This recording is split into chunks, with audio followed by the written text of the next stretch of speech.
Chapter 272. Sullen's halberd swept across and left a bloody wound on Roges's chest. The fine armor on Roges's body was cut open without any resistance. His tough skin was also cut open. Even the blood flame on his body was cut open, but it recovered in a breath's time. Bolts of thunder and lightning jumped on Su Luan's body and weapons. A rolling thundercloud had appeared in the sky, and bursts of thunder came from the sky. Rogesis looked at the thunder clouds with fear. His eyes were filled with blood light. The injury made him even crazier. Roar! There was a flash of blood, and the blood flames on his body surged once again. The giant axe in his hand slashed down with a sharp whistle. Originally, the physical quality of the orcs was very high, and they could easily suppress warriors of the same rank. Coupled with the skills they had honed through countless life and death battles, this orc chieftain was also a powerhouse in the legendary rank. Whirlwind slash. Roges's giant axe was wrapped in a layer of blood-red flame. The sharp edge of the axe was hidden in the flame. It was fiercely chopping towards Sullen's head. The entire space seemed to be within the attack range of the giant axe. Sullen's eyes flashed. Facing Roges's attack, his body seemed to have already predicted the trajectory of the giant axe. He dodged it by a hair's breadth. Roges's full-strength attack did not hit the enemy, and it directly hit the ground. Naturally, it was very difficult to change the trajectory of an attack with such ferocious strength. Moreover, it was very easy for an opening to appear in the next attack. Rogesis used his full strength to directly hit the ground. The giant axe directly split the ground with a loud rumble, leaving a deep gully in the ground. The surrounding ground became a complete mess. Sullen's body flashed, and he had already arrived at Roges's side. He then fiercely waved his halberd. The halberd drew an arc and fiercely stabbed towards Roges's back. If this attack hit, the purple dragon halberd could easily pierce through his heart. Moreover, the lightning power on it would destroy all of Roges's internal organs. Sensing the danger, Roges's body directly rolled forward due to the inertia brought by the giant axe. The purple dragon halberd only left a wound on his back. Feeling the pain from his back, Rogesis roared and instantly pulled back the axe in his hand. The axe carried an imposing aura as it fiercely chopped down. Spinning slash. Su Len immediately stopped his pursuit. He held his halberd horizontally in front of him. Clang. The sound of metal clashing rang out. Su Luan felt a huge force coming from the weapon. In fact, in this kind of head-on battle, heavy weapons had a clear advantage. Although the great axe was a common weapon, there weren't many people who could use it well. Many people were full of flaws when using it. When facing a rapier or other agile weapon, they often couldn't hit their opponents, or their opponents would seize the opportunity to counterattack. However, the orc chieftain in front of him had already mastered the great axe to the point of perfection. Even Boulder and Johnson were slightly inferior to him in this aspect. His attacks were powerful and heavy, and he didn't have the sluggishness of a heavy weapon. His movements were quick, and he didn't give you a chance to counterattack. Still, after blocking Roges's heavy attack, Sullen's expression didn't change at all. Countless streaks of lightning enveloped him, and these streaks of lightning would injure anyone near him. For example, Rogesis would be attacked by the streaks of lightning in the air every second. If an ordinary person was in this kind of environment, their body would be paralyzed by the streaks of lightning, and they wouldn't be able to move. However, these injuries didn't have much effect on Rogesis. Most of these attacks were blocked by the layer of blood flames on his body.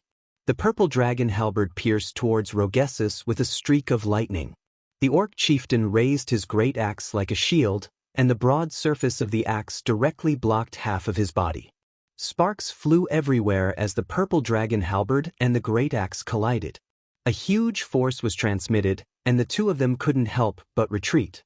Su Len took a step back and stabilized his body. Then he rushed towards the orc chieftain again. Rogesis was pushed back 5 or 6 steps by this huge force. When he saw Su Len rushing towards him again, his eyes flashed with a fierce light. He roared and ignored the purple dragon halberd that was pointed at his chest. The great axe in his hand spun around and chopped towards Sullen's head. Su Lun frowned slightly when he saw that Rogessus was going to perish together with Su Lun. Although he was confident that he could stab Rogessus in the chest before his attack arrived, there was only a 30% chance that he could dodge the axe. Su Lun didn't want to seriously injure Rogessus, who had long been regarded as a big EXP gift pack. Although he knew that this was Rogessus's plan, Su Lun had no choice but to change his strategy. The purple dragon halberd was raised and blocked the Great Axe's attack. Rogessus's eyes flashed with a tyrannical light. The Great Axe in his hand drew an arc and chopped towards Su Lun again. Sullen's halberd swept horizontally and blocked the attack again. Rogessus didn't care about it at all. He used the rebound force to increase the speed of the Great Axe in his hand. Clang, clang, clang. A series of metallic sounds rang out. Rogessus' attacks were like a storm, getting faster and faster. The red flames on the giant axe kept spreading to the purple dragon halberd. However, as soon as it touched the halberd, it was torn apart by the powerful lightning power. Clang! Sullen's body flickered with lightning and blocked all of Rogessus's violent attacks. The orc chieftain's strength didn't have the slightest advantage in front of Su Lun. In terms of agility, Su Lun could easily leave him in the dust. Even with the legendary physique, Su Lun couldn't hold on for long under Rogessus's powerful attacks.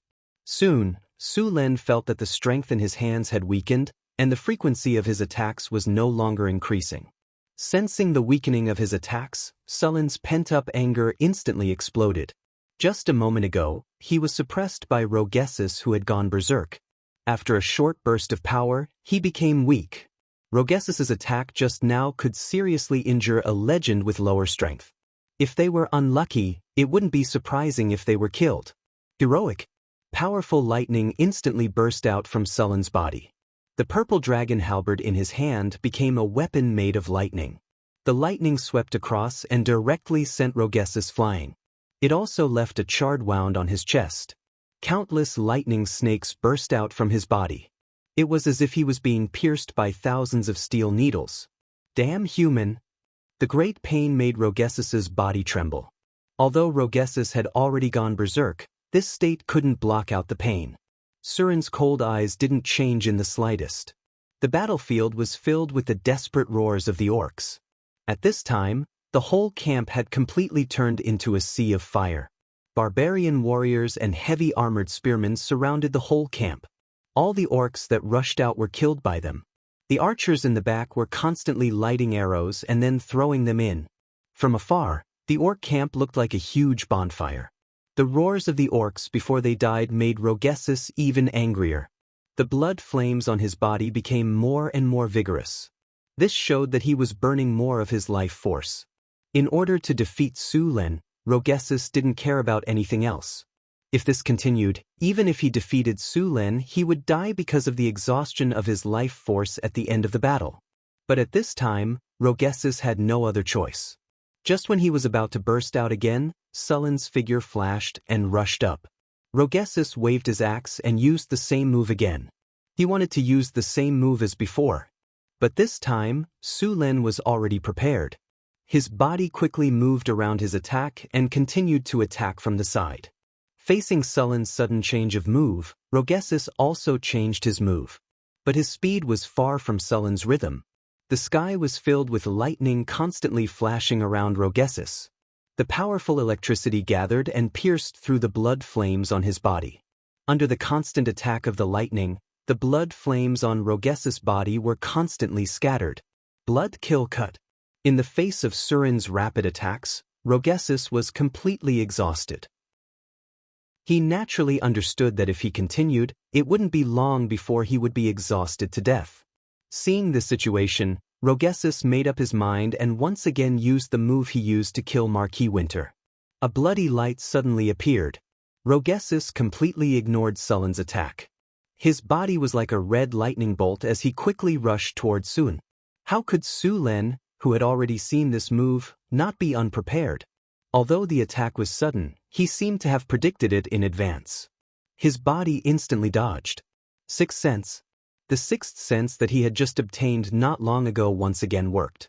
He successfully dodged Rogessus' attack. Then he exerted strength in his arms and twisted his waist.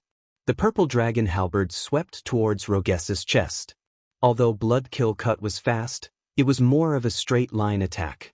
It was impossible to dodge Sullen's attack. Then, the purple dragon halberd carried a powerful lightning power and instantly struck Roges's body. Roges's huge body flew backwards at an extremely fast speed. Sullen didn't stop. His body followed closely behind. The purple dragon halberd in his hand continuously struck at Roges's vital points. For a moment, several wounds appeared on Roges's body. The heavy axe chopped down, creating a crack that was more than a few meters deep in front of Sullen. Sullen, who had dodged the attack by sticking close to the edge of the axe, didn't hesitate at all. He exerted strength in his feet and directly moved his body a distance of nearly 5 meters. Silver Dragon Inverse Scales Spear. Sullen fiercely stomped on the ground, creating a crater on the ground beside him. Then, his body shot out like lightning. He rushed over from Roges's left side. The purple dragon halberd in his hand transformed into a silver dragon. The dragon's entire body was composed of lightning. It carried an indomitable aura as it pierced towards the enemy's heart. The threat of death came, causing all the hair on Roges's body to stand on end. His heart rapidly beat. When he saw the mighty move in front of him, a feeling of unstoppable welled up in his heart. In this situation where he couldn't dodge, Roges didn't dodge. He had made up his mind to give Sullen a ruthless blow even if he had to die. Bloody flames instantly gathered on the axe. Like a burning torch, it directly appeared in front of Sullen's path. Chapter 273. Sixth Sense. Time seemed to have stopped. At that moment, the thunder dragon swung its tail, and the purple dragon halberd's tail hit the giant axe with amazing skill. It directly swung the axe away, and then it rushed towards Roges without slowing down. Lightning exploded, and the lightning dragon directly pierced through Roges's body. All the lightning disappeared, and blood crazily gushed out. Roges's tall body stiffened on the spot, and in the next second, a powerful lightning exploded from his body. Countless electric snakes shot out from the orc chief's body. Then Roges's sturdy body fell down with a loud bang. Congratulations, host, you have successfully defeated the orc army. You have obtained an epic victory. Your name will spread throughout the human kingdom and the northern wasteland. Prestige plus 25. Annihilation of the orc army, August 1687 of the Huiyue calendar. The orcs in the north retreated. You led the army of the northern town to ambush the orc army in the stony wasteland. With the help of the Harpy's flying ability, you launched a fire attack on the orc camp in the early morning. A large number of Molotov cocktails fell, and the orc camp was engulfed in a sea of fire. Under these circumstances, the orc chief tried to break out of the encirclement, but you were able to stop him. Moreover, during the battle, you were able to kill the orc chief Rockthus. You have been detected to have killed 2 legendary orcs. You have received the title Orc Terminator. Your relationship with the orcs has been reduced to mortal enemy. You have obtained the goodwill of the Kingdom of Florence. Your prestige in the Kingdom of Florence has been increased. Your relationship with the Kingdom of Florence has been raised to respected. Congratulations, host, you have successfully killed the orc chief Roges. You have obtained 34,850 EXP. You have obtained a platinum treasure chest. You have obtained a legend skill point. Congratulations, host, under your command, your army has successfully defeated the orc army. You have obtained 8,930 EXP. You have obtained 2 gold treasure chests. You have obtained the item Dark Iron. Congratulations, host, your EXP is full. You have leveled up. You are currently level 25. You have obtained 1 gold treasure chest. You have obtained 2 attribute points and 2 skill points. Ding! After a fierce battle, your weapon proficiency has increased. Your gun proficiency has reached 255. Beastman Terminator. Title, Acquisition Requirements. Automatically acquired after killing 2 legendary beastmen. After equipping this title, attacks against beastmen will be increased by 15%, deterrence towards beastmen plus 3, chance of beastmen escaping on the battlefield plus 3, chants of enraging beastmen. Following the fall of the Orc Rogthus, Sullen's ears continuously rang with system notifications. This battle was still very risky for Sulin. After all, he didn't expect Rogessus to have the ability to burn his life force, which could greatly increase his combat power. As for the rest of the beastmen in the camp, they were all dead by now. After the Harpies' airstrike, the camp had turned into a sea of fire. Some of the beastmen were burned to death, while the rest died trying to break out of the encirclement. The camp was surrounded by the northern fortress city. The beastmen were no match for the elites of the northern fortress city. Even though they tried their best to break out, they still failed. "Sir, are you all right?" A guard came to Sullen's side and asked. "I'm fine." "Bury them all," Suin ordered, then turned around and left. After all the beastmen were dead, the archers had already stopped shooting. The army of the northern fortress city began to clean up the battlefield. The corpses of the beastmen needed to be buried on the spot, and the weapons needed to be retrieved. The fire in the camp only went out when the sun rose in the east. After waiting for another 2 hours, the temperature had completely dropped. Only then did the army of the northern fortress city enter the camp to clean up the battlefield. After the fire, most of the beastmen's corpses were turned into charcoal. Tents, leather armor, food, and other supplies were also burned. The only thing left was some iron equipment. However, most of the iron equipment was burnt black, and some were even completely deformed. The iron armor was also burnt black. The soldiers of the northern fortress city didn't care about these weapons and equipment, so they could only bring them back to the forge to be reforged. Now that the northern fortress city had gray dwarven blacksmiths, the quality of their equipment had significantly increased. Many of the weapons and equipment had already reached +1 rank even if they weren't enchanted. After arranging for people to clean up the battlefield, Su Len began to look at his loot. Killing the Beastman chieftain gave him a platinum treasure chest and a legendary skill point. Defeating the Beastmen army gave him 2 gold treasure chests, and leveling up gave him a gold treasure chest. Currently, there were 4 platinum treasure chests and 3 gold treasure chests in his inventory. Apart from that, there were also 2 pieces of dark iron. Su Len calmed himself down and washed the bloodstains off his body. Only then did he open his inventory and open the treasure chests. For lights flashed one after another, and the sound of a system notification rang in Sullen's ears. "Congratulations, host. You have opened a platinum treasure chest. You have received a legendary soul crystal. Congratulations, host. You have opened a gold treasure chest. You have received the item Stardust. Congratulations, host. You have opened a gold treasure chest. You have received the item Commander's Tally Crossbowman. Congratulations, host. You have opened a gold treasure chest. You have received the item Wonder Blueprint, Sky Garden, Arcane Garden." Hearing the system notification, Su Len began to look at the items this time. The most valuable item was naturally the legendary soul crystal. This was a purple crystal that was slightly bigger than an egg. The crystal was very transparent, and it was filled with powerful soul energy. This item could be used as a currency in the multiverse. Many powerful creatures in the multiverse needed this item. It was also very precious to Su Len. Many powerful legendary magic items required it to be made.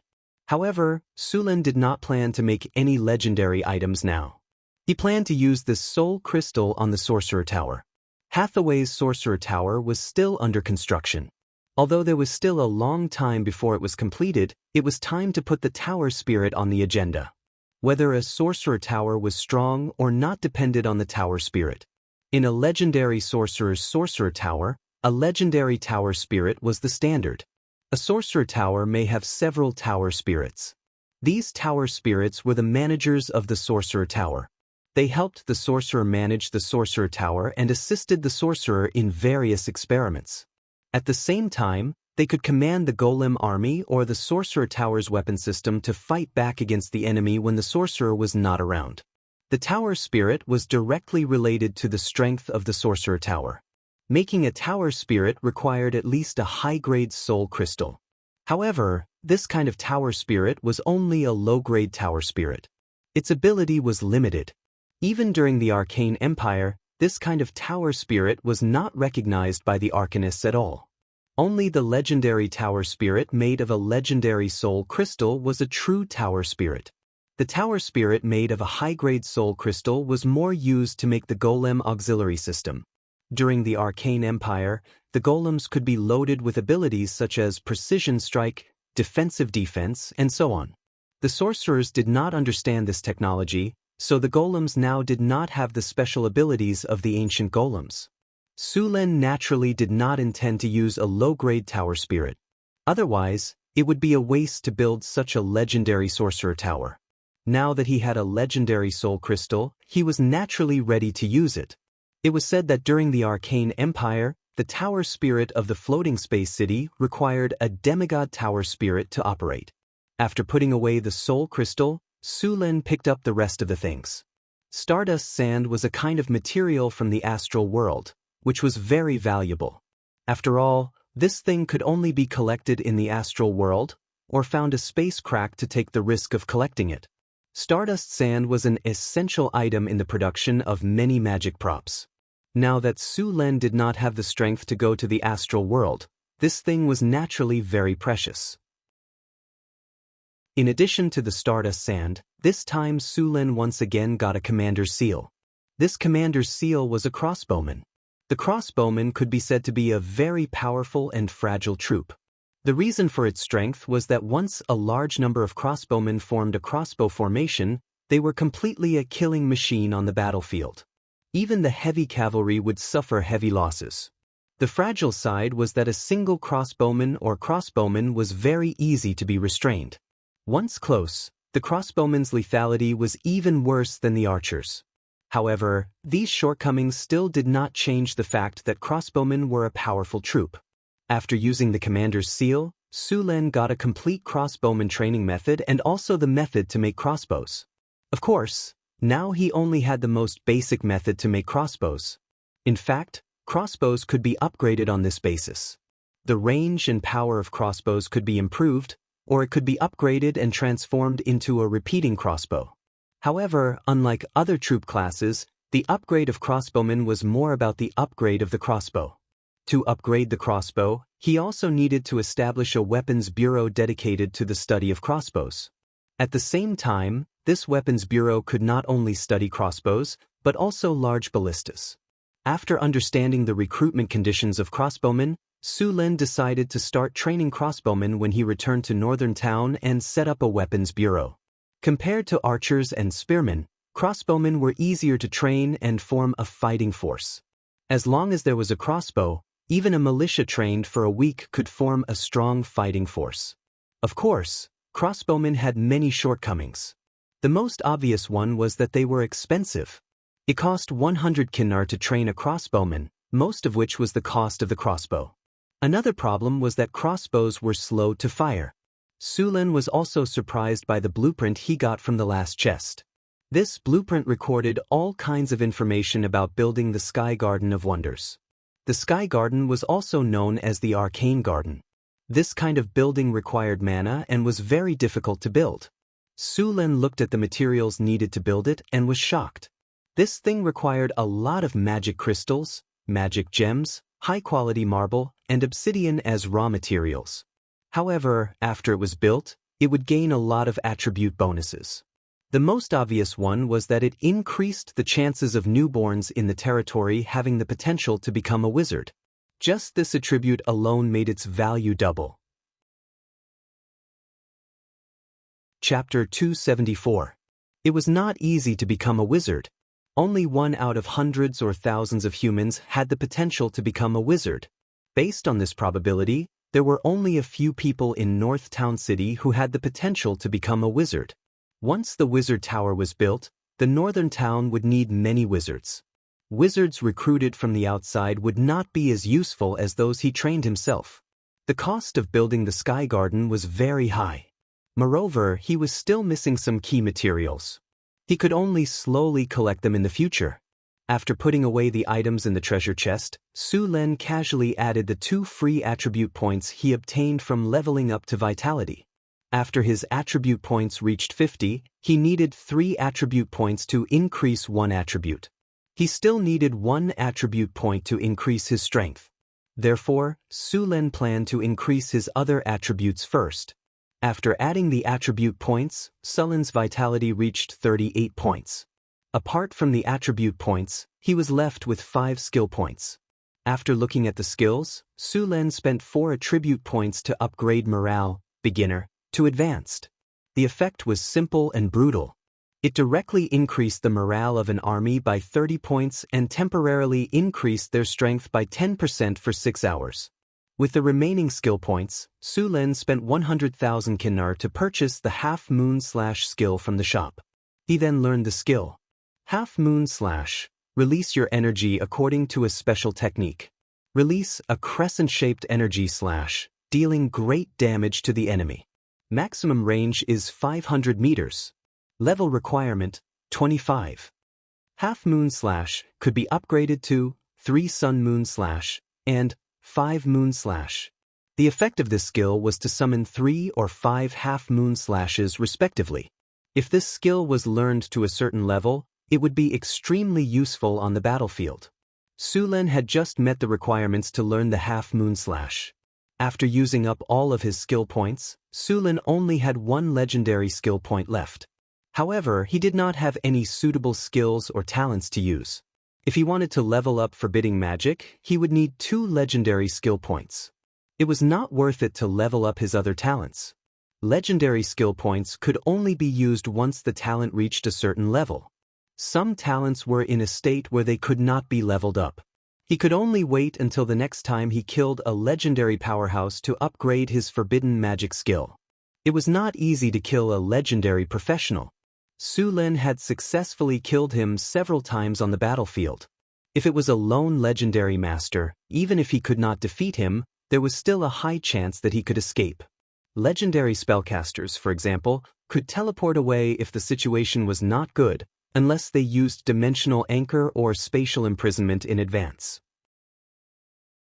However, most of the time, those legendary masters would not give you the chance to use these at all. After putting away the items, Su Lin left the camp alone. There were a lot of weathered rocks in the stony wasteland, but there were very few trees. Su Lin found an open area and began to try using the Crescent Moon Slash. The energy in his body revolved according to the technique of the Half Moon Slash.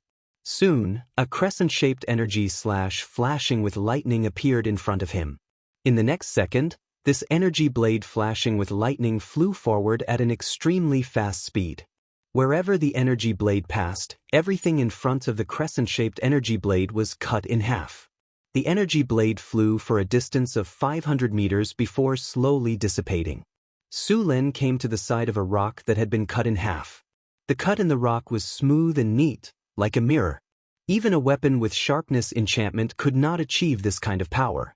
Next, Su Lin tested the Half Moon Slash. After testing, Su Lin had a sufficient understanding of this skill. When releasing the Half Moon Slash in his best state, Su Lin could release it 50 times. The attack power of the Half Moon Slash was stronger than his normal attacks. However, although the Half Moon Slash was fast, it could still be dodged. Su Lin tried to control the movement of the Half Moon Slash, but after expending a lot of effort, he could only slightly change the direction. If he wanted to make the Half Moon Slash move according to his wishes, he would need to upgrade it again. After testing the new skill, Su Lin returned to the camp. At this time, the battlefield had been cleaned up. There were not many spoils of war from this battle, but no matter how small a mosquito's leg was, it was still meat, and it could not be wasted. Although the North Town's income was high, the expenses were also high. Not to mention other things, just the repair of the mystery mirror would cost at least millions of Kinar. After the construction of the Wizard Tower, the restoration of the Mystery Realm, and the third phase of the North Town City project, the treasures that Su Lin had obtained from the Grey Dwarf were already running out of money. There was also the Sky Garden that was going to be built next. After all these calculations, Su Lin became a pauper again. In addition to these, there were also military expenses, equipment expenses, and so on. In the past, it was not so bad because the barbarians did not need to spend money. Now that there were more soldiers, it was impossible not to pay them. This was a huge expense. As expected, Developing a territory was a series of business that lost money. Su Lin complained with a face full of sorrow. Not long after Su Lin returned to the camp, a drow rushed in and reported, "My lord, we caught some spies." "Spies? Spies from there?" Su Lin raised his eyebrows and asked. "Spies from the kingdom of Florence.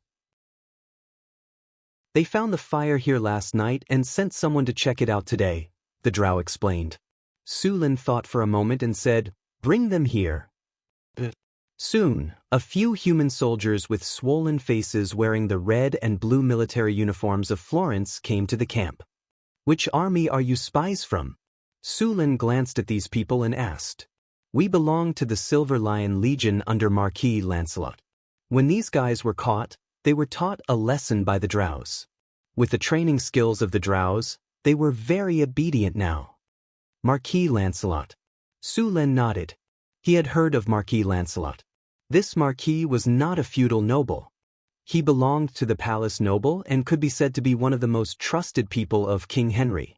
After a series of inquiries, Surin also figured out the current situation of the human army. After Marquis Winter's death, Lancelot took control of the army as the vice-marshal of the army and continued to fight the orcs. However, after the bloody battle outside of Cult City, the army suffered heavy casualties.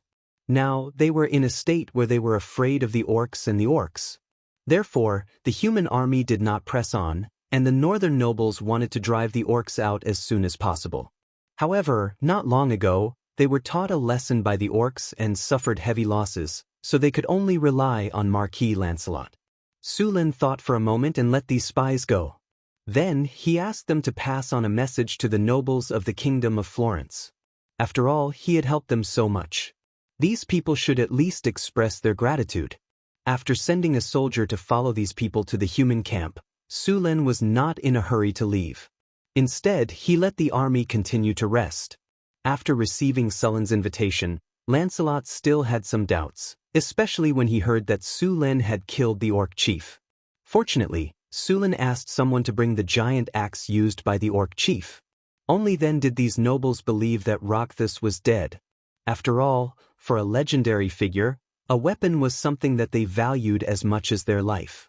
After hearing Sullen's invitation, these nobles hesitated for a while before agreeing. However, they requested to bring an army. Su Lin had expected this, so he agreed immediately. At noon the next day, these nobles were escorted by more than 300 knights and servants to the agreed place. Su Lin had already set up a simple tent there and left a few soldiers to serve as attendants. "Nice to meet you, Lord Su Lin," Lancelot greeted Su Lin. Lancelot was a conferred knight. He was powerful and handsome, and it was said that he was very popular among the noblewomen in the imperial capital. After meeting him, Lancelot was a handsome man in his 30s. However, he was still a level lower than Su Lin. "Nice to meet you, Marquis Lancelot." Su Lin waved at him. "Lord Su Lin, I've heard a lot of your name during this period of time." Lancelot got down from his horse and walked over quickly, giving Su Lin a warm hug. Is that so?" Sullen's expression was a little stiff, but he was doubtful. Could this guy be gay? To think that he's so warm on our first meeting. Should I keep my distance from him? Of course. Some of the nobles who escaped to Cult City told us about how you attacked the Beastmen's logistics. I heard that you defeated an army of 20,000 beastmen with very few casualties. Back then, many people didn't believe it. Now that you've killed the Beastmen's chief, Roxas, I think no one will doubt it anymore. Lancelot's handsome face had an exaggerated expression as he kept on praising Su Lin, not stingy with his compliments. Even Su Lin blushed a little when he heard this. However, he did not feel embarrassed at all. If it were someone else, the first impression he gave off would be that he was a bootlicker. However, when it came from Marquis Lancelot, there was no such feeling at all. As expected, those who could make a name for themselves in the imperial capital were not simple people. Su Lin understood Marquis Lancelot's background. To be honest, this Marquis did not come from a good background. As an illegitimate son, he could not inherit the family name. However, he now had a title that far surpassed his father's. Although this title did not have any land and only a few manors, It was still very shocking. This is all luck. Moreover, Marquis Winter also contributed to killing Rockthus. If it wasn't for Marquis Winter, I wouldn't have had the chance to kill this beastman's chief, Su Lin said politely. This isn't luck. Even if it's an injured legend, it's still a legend. Lancelot smiled at Su Lin. As a conferred knight, he knew how powerful a legend was. All right. I reckon that you'll become the subject of songs by wandering poets soon. Lancelot winked and smiled.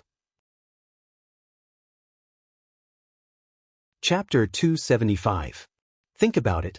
Nobles who establish their own territories, then defeat the orcs and kill the orc chieftain. Many knight novels are based on this, but they are all fake.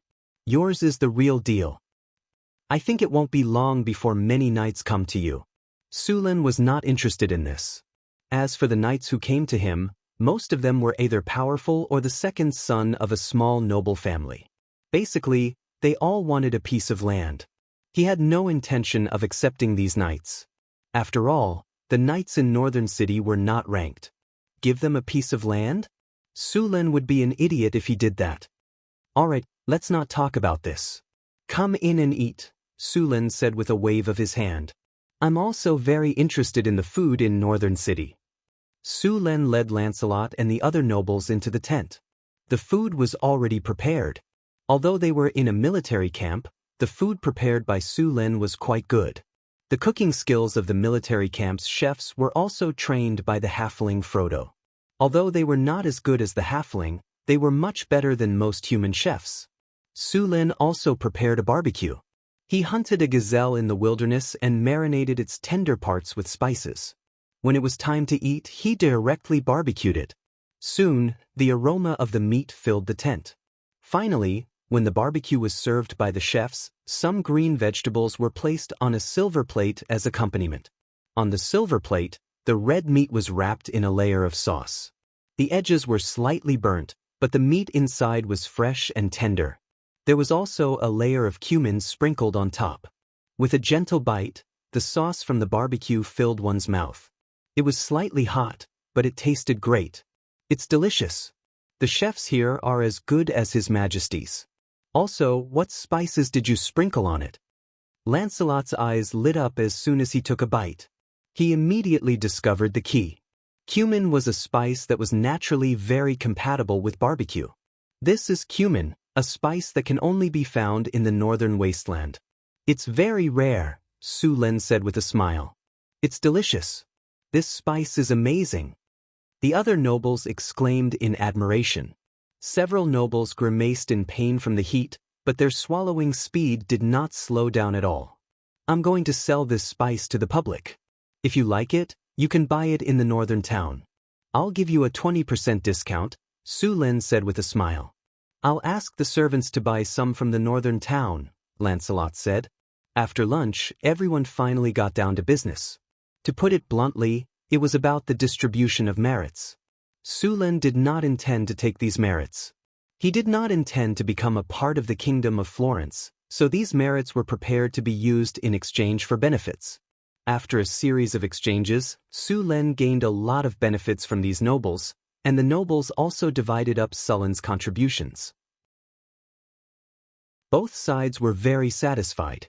After the discussion, the nobles from the northern provinces left one after another. However, Lancelot didn't intend to get up. Seeing this, Su Lin waved his hand and signaled his servants to leave. Marquis Lancelot, is there anything else? Su Lin tilted his body to make himself more comfortable in the chair. Lancelot finished the rum in his hand and put down the glass. Sir Su Lin, you don't want to join the Kingdom of Florence, right? Why do you say that? Su Lin raised his eyebrows. You gave all the merits to those nobles. It's obvious that you don't care about the reward from His Majesty, Lancelot said with a shrug. So what? Su Lin said lazily. With the strength of the northern town, the Kingdom of Florence will agree to it, Lancelot said without any hesitation. But I have a better way. What? Su Lin asked. He didn't want to make the relationship with the Kingdom of Florence too tense. You should know that we suffered a great loss in this orc invasion. Even Marquis Winter died in battle. This is a huge blow to the Kingdom of Florence. The death of a legendary powerhouse is indeed a serious matter, but the surrounding countries aren't having it easy either. Su Len nodded. The surrounding countries were also troubled by the orcs' invasion. This time, the orcs didn't just invade Florence. The surrounding countries were involved, and the situation was even worse. It's not a foreign matter, but a domestic matter. Lancelot shook his head. Let me explain it to you. Seeing that Su Len was a little confused, Lancelot picked up the glass and poured some wine. He shook it and said, "You should also know that there have always been a few factions in the kingdom of Florence." "I don't know much about this." Su Len shrugged.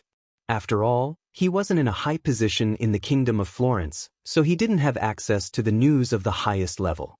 In addition, he was busy expanding his territory after coming to the northern wilderness. His information channel couldn't be compared to the old nobles at all. Most of the time, he learned from the news brought by the caravans. The news brought by the caravans was at least 2 to 3 months ago, or even half a year ago. Okay, I'll just say it. Lancelot smiled awkwardly. You should know that the Florentine royal family wasn't the Henry family in the beginning, right? Su Len nodded. The earliest royal family of the Kingdom of Florence was the Roman royal family, then it became the Nord royal family, and finally the current Henry family. It could be said that it had changed 3 times. These families were basically inextricably linked by blood, which was one of the reasons why Florence had so many heirs. There were originally 2 legendary powerhouses who were loyal to the royal family. One was Marquis Winter, and the other was Marquis Brook. The Kingdom of Florence had 5 legendary powerhouses, and the other 3 were loyal to the other 3 Marquis families. Originally, this was nothing. The royal family with 2 legendary powerhouses had an advantage against any Marquis family. Besides, the 3 Marquis families were also very filthy. This allowed the royal family to hold the power of the kingdom, but now the death of Marquis Winter has broken this balance. The royal family and the other 3 Marquis families are back to the same starting line. What do you think the consequences will be? Lancelot said helplessly. Although he was also a Marquis, he didn't have a corresponding territory. Besides, as a trusted aide of King Hunter, once the Hunter family was replaced by another Marquis, he could only retire to the countryside. The throne is rotated. It's my turn this year? Su Len understood. You can say that. Of course, the royal family of the Kingdom of Florence wouldn't be wiped out. Otherwise, the Roman royal family and the Nord royal family would have been long gone, and there wouldn't be 3 Marquis families now. The nobles of Florence were used to this kind of thing. Then why are you looking for me? You want me to be loyal to the royal family? Su Len frowned. I also want to, but will you agree? Of course not. That's why we came up with another plan, Lancelot said. What's the plan? Su Len was interested. The Henry royal family will form a political alliance with Northern City. Northern City will support the Henry family as the royal family, and the Henry family will recognize your position. At the same time, they won't restrict caravans from trading in Northern City, Lancelot said seriously. Political alliance? If the other Marquis families make a move, will I have to start a war with them? Su Len asked. How is that possible? Lancelot rolled his eyes. The royal family of the Kingdom of Florence won't start a war. It's more of a political reason. After all, the royal family still has a legendary figure. If they really start a war, Florence will be finished. The surrounding countries won't miss such a good opportunity. You just need to declare your support for the Henry royal family. There won't be a war. I see. Then I can consider it. Su Len didn't say anything definite. Okay, but please give us an answer as soon as possible, Lancelot said. By the way, Mr. Su Len, you're not married yet, right? Lancelot suddenly thought of something and asked. Su Len shook his head. No. That's great, Lancelot said excitedly. Princess Sophia of the royal family just came of age this year. She's very beautiful and has a noble status. If you agree, I can talk to King Henry and let Princess Sophia marry you. Su Len couldn't help but roll his eyes. He was directly trying to pimp out Lancelot. No. Su Len was still very wary of political means like a marriage alliance. Don't be in a hurry to reject. Why don't you two meet first?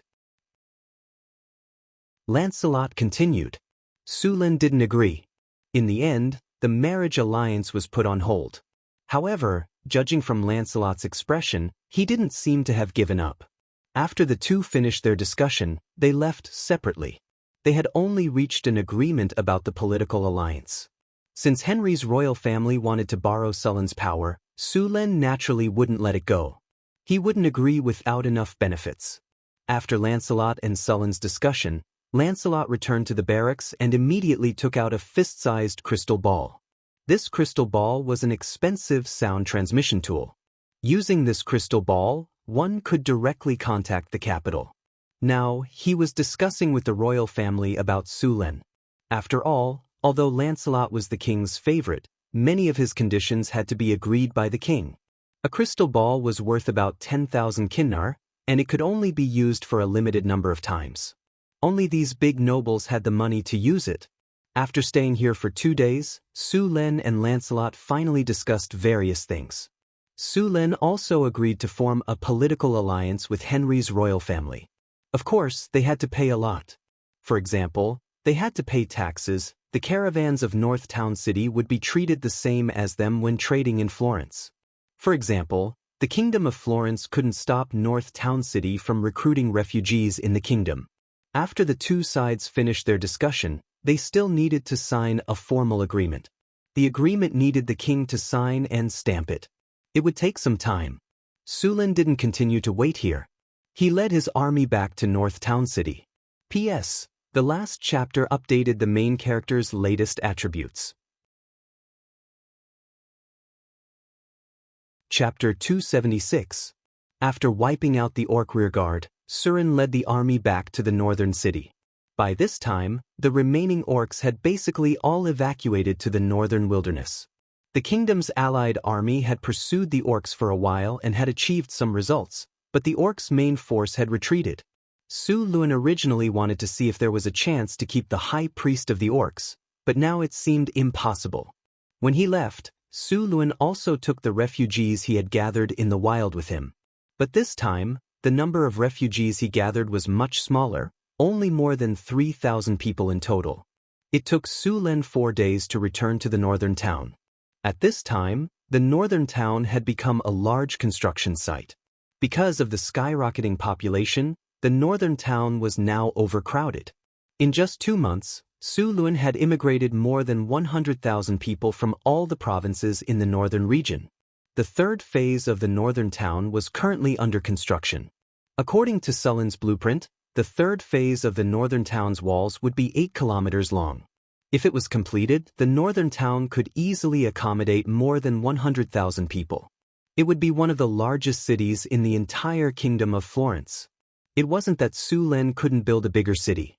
In fact, with the current productivity of society, a city with more than 100,000 people would need other towns to provide for it. After all, the more people living in the city, the more resources they would need. In this era without fertilizers, the output of the land was limited. It would take a lot of land to provide for a city with 100,000 people. If they kept expanding the land, many farmers would have to live outside the city. If it were the Kingdom of Florence, this wouldn't be a problem. After all, the land in Florence had been developed for hundreds of years. The number of kobolds and goblins in the wilderness was limited. However, the northern town was different. It had only been occupied for a year. Even if the northern town's army kept patrolling, the number of monsters in the wilderness would still increase. It wasn't safe for the farmers to live far away from the city. Therefore, Su Len wasn't planning to build a big city with too many people.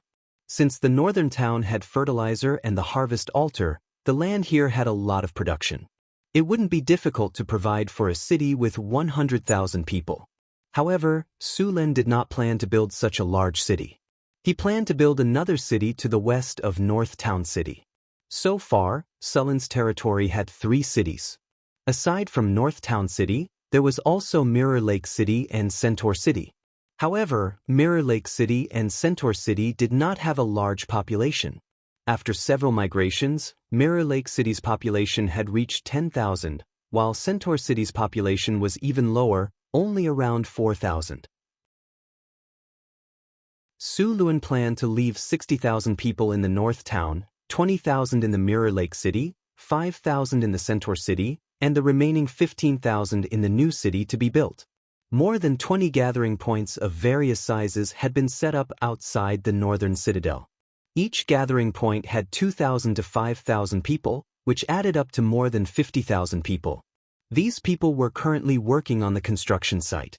The construction of the northern citadel's third phase of construction was prioritized, and it had to be completed before November.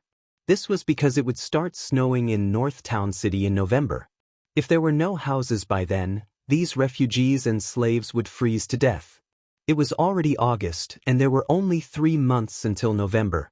It was very stressful to complete the construction of the city walls and houses in such a short period of time. Sullen's return did not affect the construction of the city. Now, there were many grassroots officials in North Town City. These trained officials could do their jobs. As long as they were given a task, they would do it according to the requirements. Therefore, even though the number of people in North Town City had increased by several times, Su Lin had fewer things to deal with. In the past, Su Lin had to deal with a lot of trivial matters. Now, the people under him had taken care of everything in an orderly manner. As for corruption, abuse of power, these problems had not appeared in North Town City yet.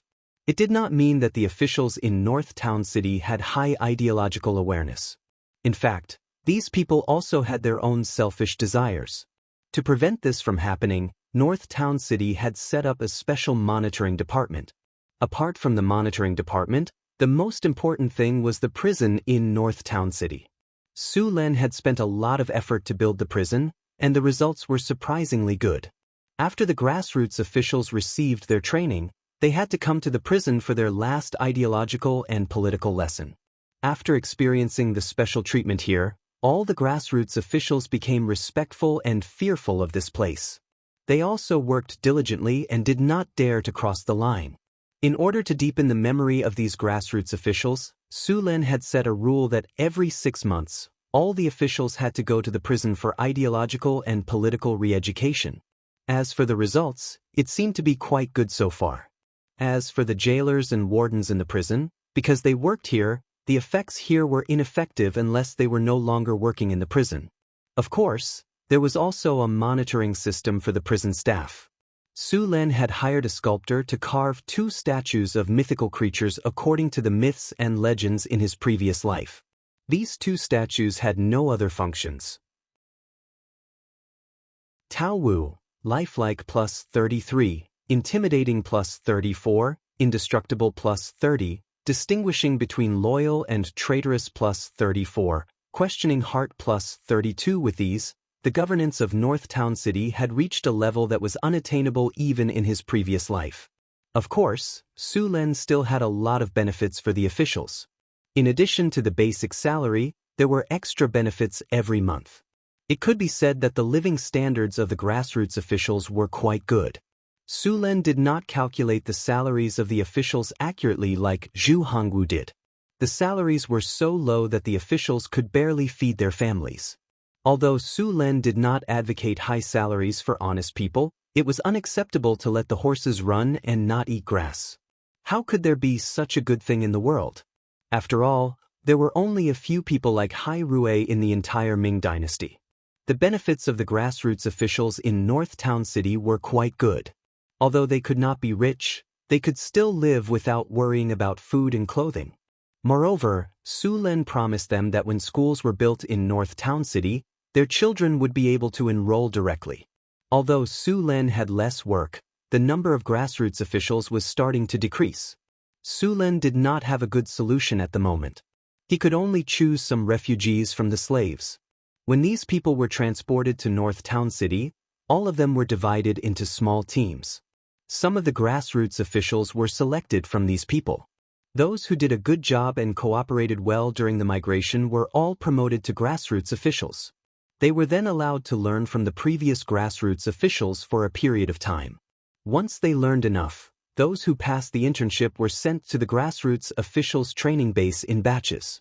Those who did not pass the assessment were sent back directly. Su Lin used this method to train a group of grassroots officials quickly. The arrival of a large number of people not only made North Town City crowded, but also brought a lot of problems such as security and hygiene. The main problem was that there were only 300 people in the city guard. Relying on 300 people to manage a city of 100,000 people was a serious lack of manpower. When the army from North Town City returned, Su Len temporarily transferred 1,000 spearmen to serve as the security force. At the same time, the military camp began to recruit new soldiers. Some of these new soldiers were to serve as the security force, while the others were to serve as spearmen and archers. Su Len wanted to build the formation breaker and archer battalion, so he needed a large number of spear guards and sharpshooters.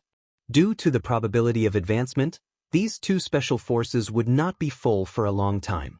The third phase of North Town City's city wall was 15 meters tall and 8 kilometers long. The top was 5 meters wide, and the bottom was 5 meters wide. It could be said that this part of the city wall was the largest construction apart from the Wonder Building. To build this wall, North Town City used 60,000 people to work. Among them, 30,000 were human slaves, and the rest were kobolds, gnomes, and gnolls.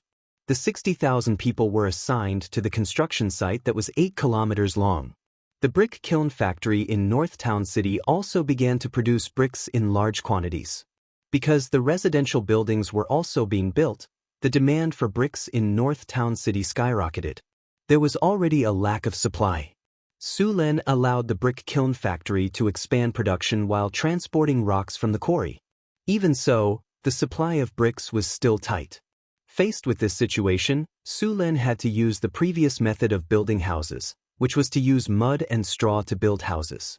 Although this kind of house was not beautiful and the lighting was bad, and it was easy to get wet on rainy days, it was good at keeping warm. These houses only needed to survive the winter. When the supply of bricks was enough, the houses could be rebuilt. The large number of people coming in made North Town City's daily necessities very tight. There was no shortage of food in North Town City, and there were enough potatoes. However, the supply of meat was tight. The human body needed to eat a lot of meat, so Su Len used a large number of fish as a substitute. Everyone was given a bowl of fish soup every day. As for beef and mutton, it was better not to think about it. North Town City was severely lacking in beef and mutton. Su Len had ordered to stop the slaughter of beef and mutton. The livestock raised by the centaurs had not been sold yet, so Su Len was buying beef and mutton from the caravans. The soldiers in North Town City were strong, loyal, and disciplined. However, they also had a weakness, which was that they consumed a lot of meat. After all, a knight had to eat at least half a kilogram of meat a day. Their strong bodies required a lot of meat to provide energy.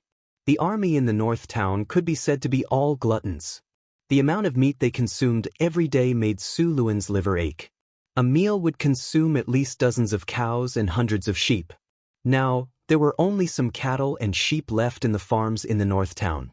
Just for meat, Su Len spent nearly 10,000 kinar every month.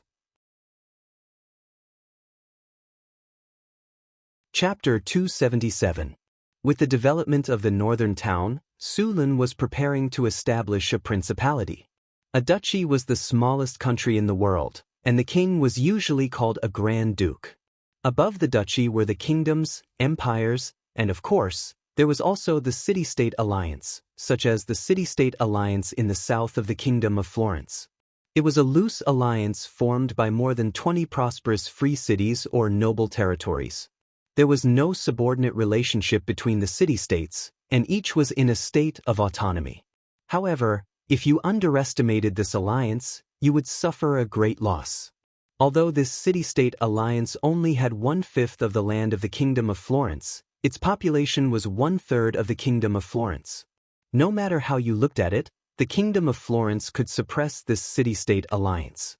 However, the reality was that the Kingdom of Florence was beaten by them. In the few conflicts between the Kingdom of Florence and the Romavia city-state alliance in history, it was always the Kingdom of Florence that was defeated. Not only the Kingdom of Florence, but even the surrounding countries were no match for the Romavia city-state alliance. It could be said that the Rolandvia city-state alliance was a little overlord in the surrounding areas.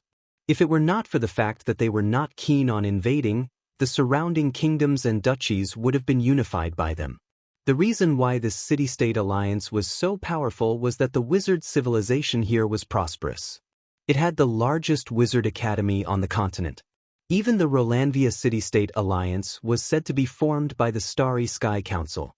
The number of wizards they had was more than the number of wizards in the surrounding countries combined. At the same time, the Rolanvia city-state alliance was also one of the most developed areas in commercial activities.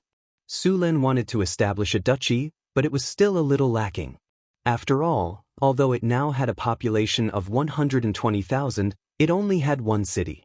In this case, it was still possible to establish a free city-state, but establishing a duchy was a little small.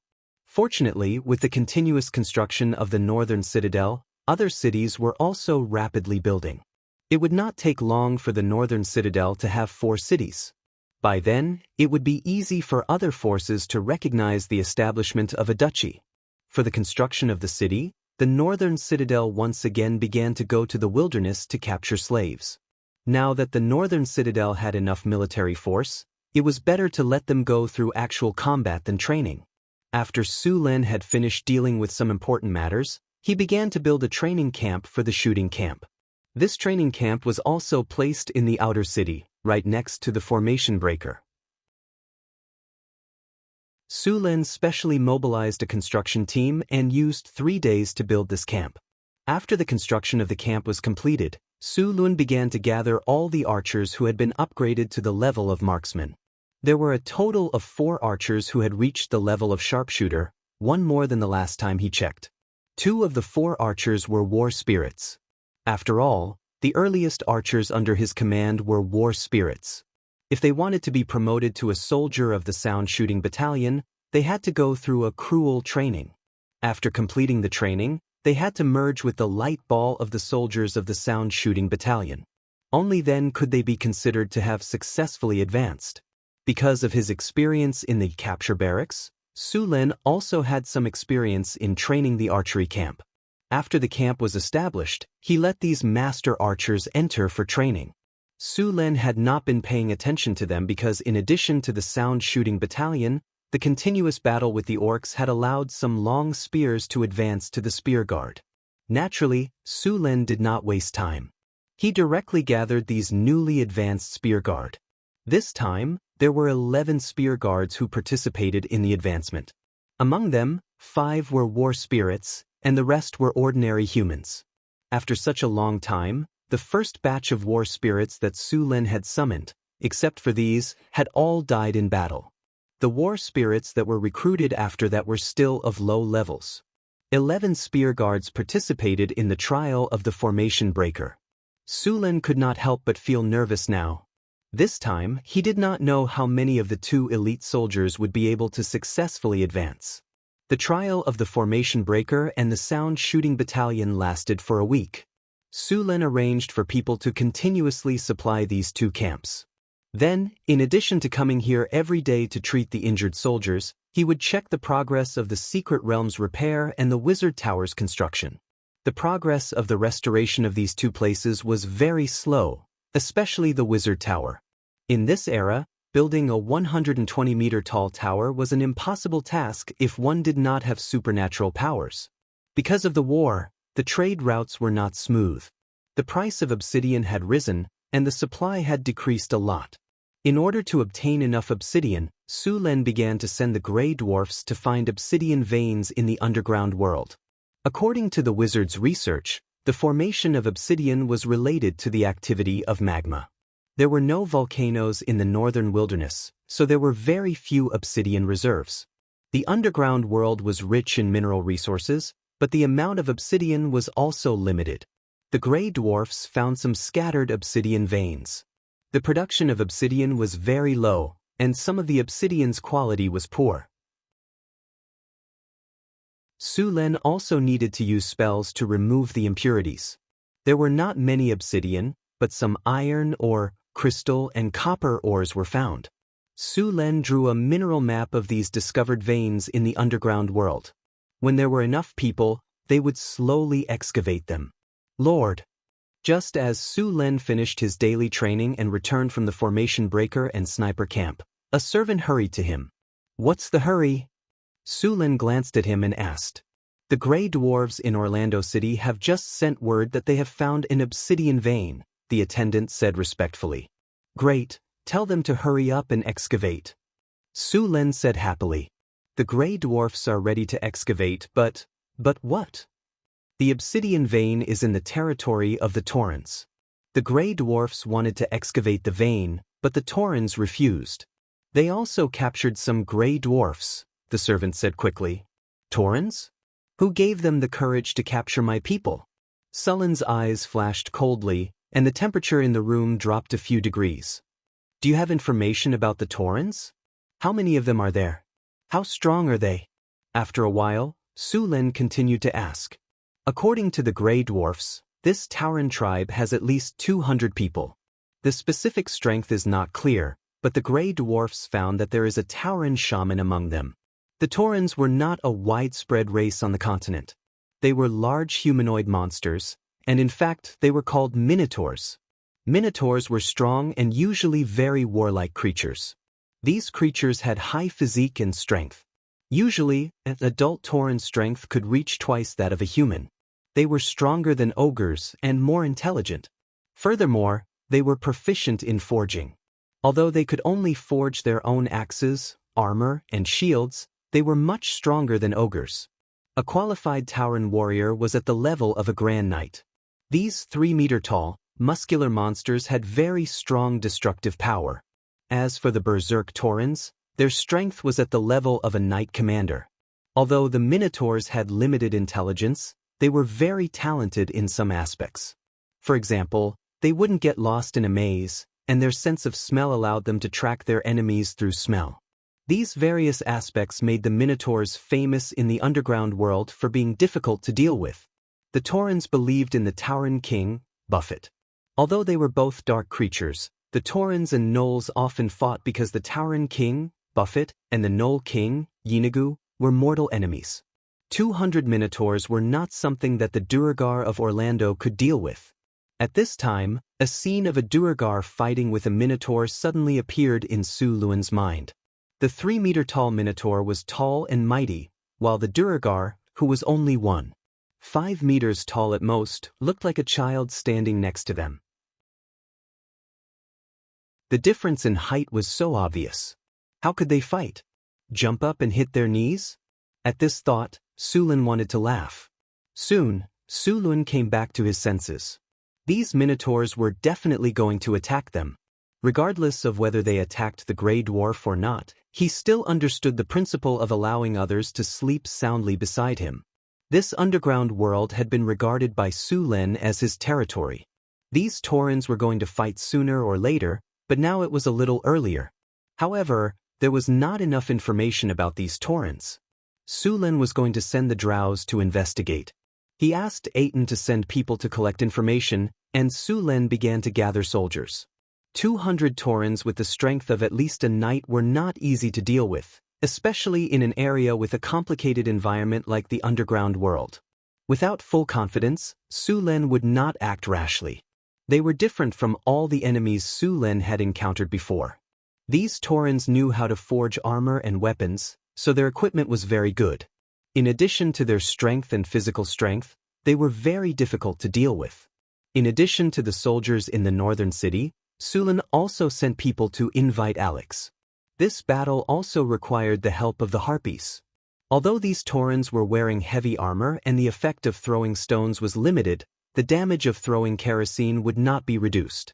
Su Len was worried that if the place where these Minotaurs lived was a maze, it would be a headache.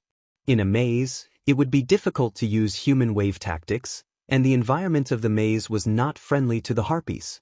After giving the orders, Su Len continued to check on the training of the formation breaker and the sniper battalion while waiting for information. A week passed quickly. After a week of training, the 11 spear guards and the 4 sharpshooters completed all the training. Looking at these energetic soldiers, Su Len was very happy. Su Len brought these soldiers to a quiet room for their advancement. He took out 15 small light orbs and chose to fuse them. The light orbs entered the bodies of these soldiers, and a progress bar appeared on the images of these soldiers. The fusion had begun. Chapter 278. In Sullen's system, 15 soldiers were in the process of advancing. It took about 2 hours to advance, but those who failed to advance often didn't take that long. After about an hour, soldiers who failed to advance began to come out one after another. Sullen didn't have any good way to deal with these people. The success rate of fusing the templates of the Formation Breaker and the Sound Shooter camp was not high. As for the better self-created hero template, although the success rate of this thing was 100%, the probability of obtaining it was too low. Sullen had only obtained 2 so far. Moreover, the self-created hero template was not something that anyone could use. Ordinary soldiers had no chance to use it. One by one, the soldiers who failed to advance left the quiet room. The light balls of the templates were also taken back into the tiger tally. Finally, after 2 hours, the last 3 soldiers came out of the quiet room. They had successfully fused the templates. 2 soldiers of the Formation Breaker and 1 archer of the Sound Shooter camp. Sound Shooter camp, current population, 1500. After a cruel selection of excellent archers, they have successfully advanced to become soldiers of the Sound Shooter camp. They have a stronger physique, elite vision, and powerful attack power. The soldiers of the Sound Shooter camp inherited all the archers' previous talents, including advanced agility, intermediate strength, tenacity, eagle eye, evasion, and other talents. They also added an exclusive talent of the Sound Shooter camp, Sound Shooter. Sound Shooter, sharp arrow, rain of arrows, featherwood shooter, life and death, attack speed increased by 30%, range increased by 30%, additional effect, rain of arrows, sharp arrow, rain of arrows, shoot a large number of arrows in a very short period of time. Range of arrows is reduced by 20%, power is reduced by 15%, attack speed is increased by 200% for 30 seconds. After use, the user will enter a weakened state.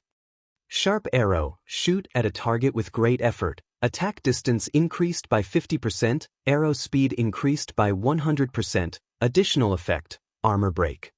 Seeing that the archer of the Sound Shooter camp had successfully advanced, Sullen couldn't wait to take him to the training ground for testing. The basic ability test was quickly completed. Whether it was the range or the number of times the bow was pulled, it was much higher than the previous archer. In addition to these, there was also the test of new skills. After activating Sky-Filling Arrow Rain, the archers of the Sniper Battalion instantly grabbed 5 arrows and began to shoot. Their speed was extremely fast. Then, wave after wave of arrows were shot out. In 30 seconds, the archers of the Sniper Battalion had shot out at least 20 waves of arrows. In the end, the target 200 meters away was filled with hundreds of arrows. Furthermore, the arrow penetrated the target.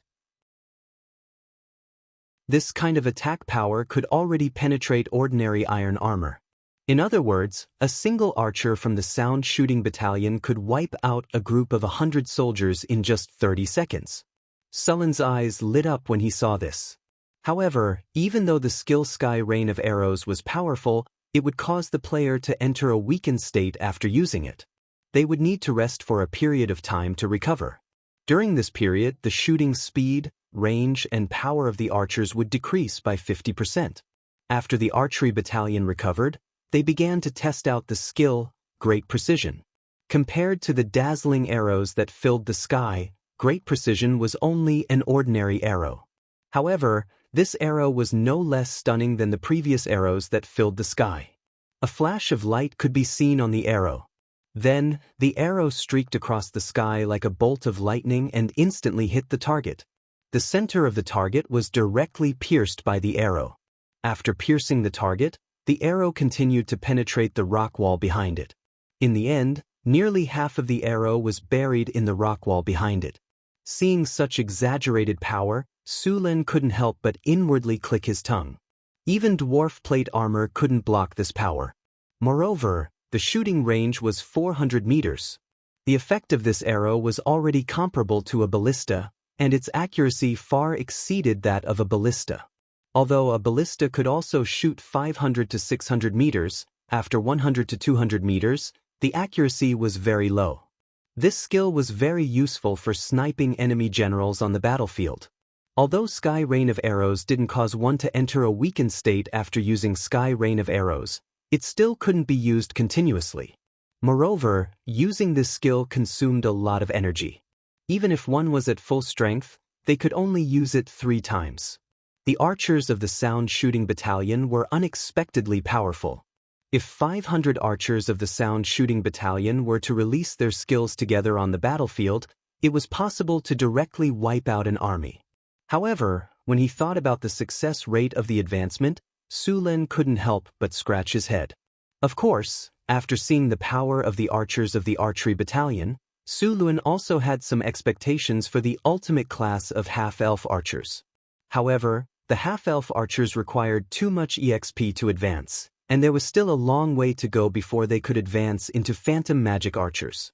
The development of the northern battlefront city was very fast. More than 80% of the city's population was building their territory. Apart from housing and city walls, the land reclamation in the northern battlefront city continued to increase. According to Sullen's plan, the northern battlefront city needed to reclaim 100,000 acres of fertile land. 100,000 acres of fertile land sounded like a lot, but on average, it was less than 1 acre per person. Take Cult City for example. There were more than 300,000 acres of fertile land around the city. Many farmers had already moved out of the city to make it easier for them to farm. The same would happen to the territories around the northern battlefront city after it stabilized. After the outer city of the northern battlefront city was built, Su Lin planned to move the market there too. The inner city was mostly built with housing. Perhaps the northern battlefront city would also rise one day with real estate. Since the population of the city had increased, Su Lin asked the army to recruit more soldiers. However, these soldiers would not join the army directly. They would be part of the militia instead. They would not be paid, only some subsidies. Su Lin planned to train most of the men in the northern battlefront city into the militia. Of course, the militia training was not as good as the regular army, but it had a lot of benefits. For example, it cost less. If there was a shortage of soldiers during a battle, the militia could help defend the city. Although the militia's combat power was low, they were still good at defending the city. The militia could also be used as a supplement to the regular army. If the regular army suffered casualties, the militia could pick the best ones to replace them. Seeing that the northern battlefront city was developing well, Su Lin brought some people to the Mirror Lake City. Compared to the northern battlefront city, the conditions in the Mirror Lake City were much simpler. The city walls had already been built. Now, they were building houses and some basic facilities. Mirror Lake City had a big lake next to it, so there was a lot of fish there. The lake was the main source of meat for the city. The population of the Mirror Lake City had been replenished a few times, and now, there were around 10,000 people. They still needed the support of the northern battlefront city for food. According to Sullen's plan, the Mirror Lake City needed to develop 3,000 mu of farmland before the snowfall this year. Mirror Lake City had already developed a few hundred mu of farmland. The Mirror Lake City only had 500 soldiers, but these 500 soldiers were all elite veterans. These soldiers were also divided into 2 groups. They took turns to sweep the surrounding plains and capture more slaves. Northern Battlefront City, Mirror Lake City, and Centaur City formed a triangle. After the 3 cities took turns clearing out the area, the number of monsters had gradually decreased. Perhaps in a few years, villages and towns could be built in this area. The triangular plains would also be quickly cultivated. Su Lin did not appoint anyone to be in charge of the Mirror Lake City, so many things had to be reported to the northern battlefront city. Then, after the northern battlefront city made a decision, they would have to send the order back. Going back and forth was a bit troublesome. Su Lin had another purpose this time, and that was to appoint some officials. At the sawmill to the east of the Mirror Lake City, there was a small-scale battle going on there. Everyone, speed up, charge. Under the command, the soldiers of the northern battlefront city began to charge. The leading soldier roared and threw down his shield. He raised his spear and began to charge. The archers behind him also began to provide cover. Archers, 45 degrees to the side. Cover them with arrows. The northern battlefront city's army was made up of spearmen and archers. At the same time, there were also some centaur cavalry.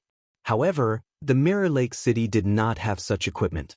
The spearmen wearing metal armor and holding spears began to charge. Aside from orcs and ogres, the other races in the wilderness could not stop them. On the battlefield, the soldiers were facing some gnolls. There were about 300 gnolls, and their physiques were more robust. They were about 2 meters tall and were equipped with simple weapons.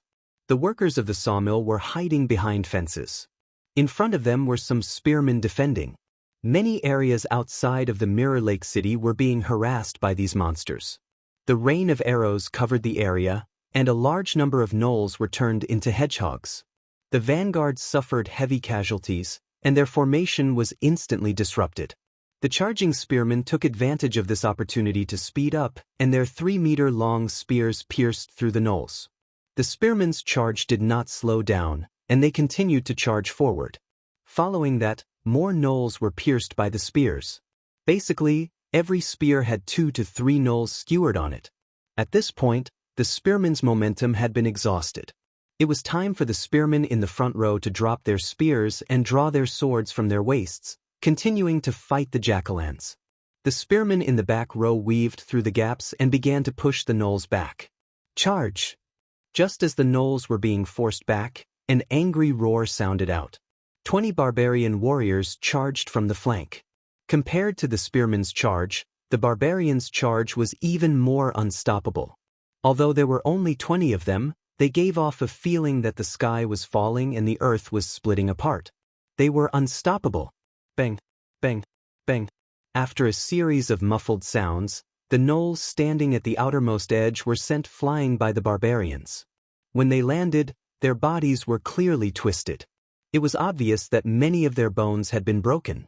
Blood kept coming out of their mouths. It seemed that they did not have long to live. After charging into the enemy's formation, the barbarians began to wave their axes. Everywhere they passed, there was no enemy. Blood and flesh flew everywhere. A large number of gnolls were cut in half by the sharp axes. For a moment, the gnolls' formation became even more chaotic and was about to collapse.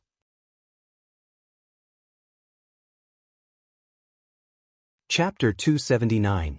Awoo! At this moment, a taller jack-allen wearing iron armor let out a howl. Then, the chaotic gnolls resumed their formation. Leader! The leader of the spearmen reacted instantly. This group of gnolls was under the command of a leader. No wonder they could hold on for so long under the attack of the Northgard city army. After confirming the gnolls' location, the general gave the order, 130 meters ahead. Target that big gnoll in metal armor. Cover it with arrows. After hearing the order, the archers first calculated the distance, then raised their bows and started shooting. Bang, bang, bang. The sound of bowstrings was heard continuously. In the next second, a large number of arrows flew into the air. 100 arrows directly covered the gnoll leader's location, completely blocking any space to dodge. Before it could continue to command the army, it was nailed to the ground by the rain of arrows. A large number of arrows pierced through the crude metal armor on its body, making it look like a big hedgehog. The death of the leader caused the gnolls, who had just stabilized, to fall into chaos again. Some of the gnolls had already started to run away. Under the combined attack of the spearmen, the barbarians, and the archers, those gnolls were no match at all. Soon, all the gnolls who resisted were killed. After arranging for people to capture the captives, the rest of the soldiers began to clean up the battlefield. Su Len stood not far away and watched the end of the battle. He nodded in his mind. He was patrolling the territory with the soldiers, and he didn't expect to see the spearmen's captain commanding the battle when he arrived. Go and call the spearmen's captain over. Su Len ordered the servant next to him. Soon, a servant rode over.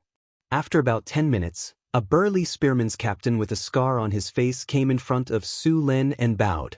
Greetings, Lord. Rise. Su Len said with a smile.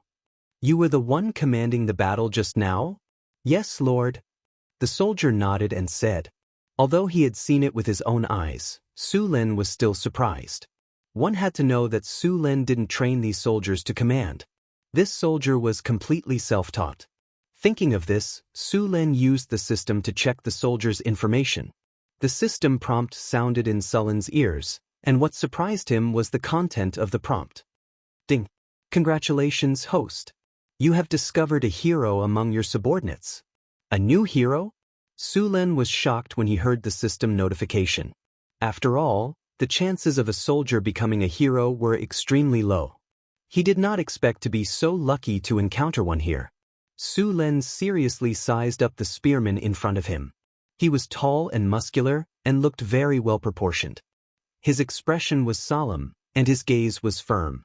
His posture was also very standard, giving people a feeling of steadiness and steadiness. What's your name? Su Len asked. Akam, the soldier replied. Su Len nodded and continued, Your command just now was excellent. You have proven your bravery and military talent. I am going to appoint you as a general. Are you willing to pledge your loyalty to me and fight for me? A hint of surprise appeared on Akam's face, but it quickly disappeared. He knelt in front of Su Len on one knee, placed his right hand on his chest, and said with a serious expression, Lord, I, Akam, am willing to pledge my loyalty to you. I will become your sword and fight for you everywhere. As soon as he finished speaking, the system prompt sounded in Sullen's ears again. Congratulations, host. Hero, Akam pledges his loyalty to you and requests to become your subordinate. Do you accept? Accept. Akam's name appeared in the hero column in the system interface. At the same time, his data also appeared in front of Su Len. Hero, Akam, Loyalty, 100 Race, Human Rank, Transcendent Rank 3 Profession, Warrior Strength, 23 Agility, 14 Vitality, 21 Spirit, 12 Charm, 12 Command, 86 Characteristics, Talents Advanced Sturdiness, Intermediate Fortitude, Strong Will, Discipline, Command, Calm, Insight, Bravery, Integrity, Loyalty, Prohibition, Coldness, Battle Reflexes Commander. He is an excellent commander. Under his command, the army will display stronger combat power, command plus 10, army combat power plus 10, prohibition. He hates drinking and does not allow alcohol in his army. Army discipline plus 15 skills. Charge, shield bash, evasion, smash, cleave, hurling, boost morale, weapon mastery, hand-to-hand combat, tackle, rapid assault, defense, dual weapon mastery.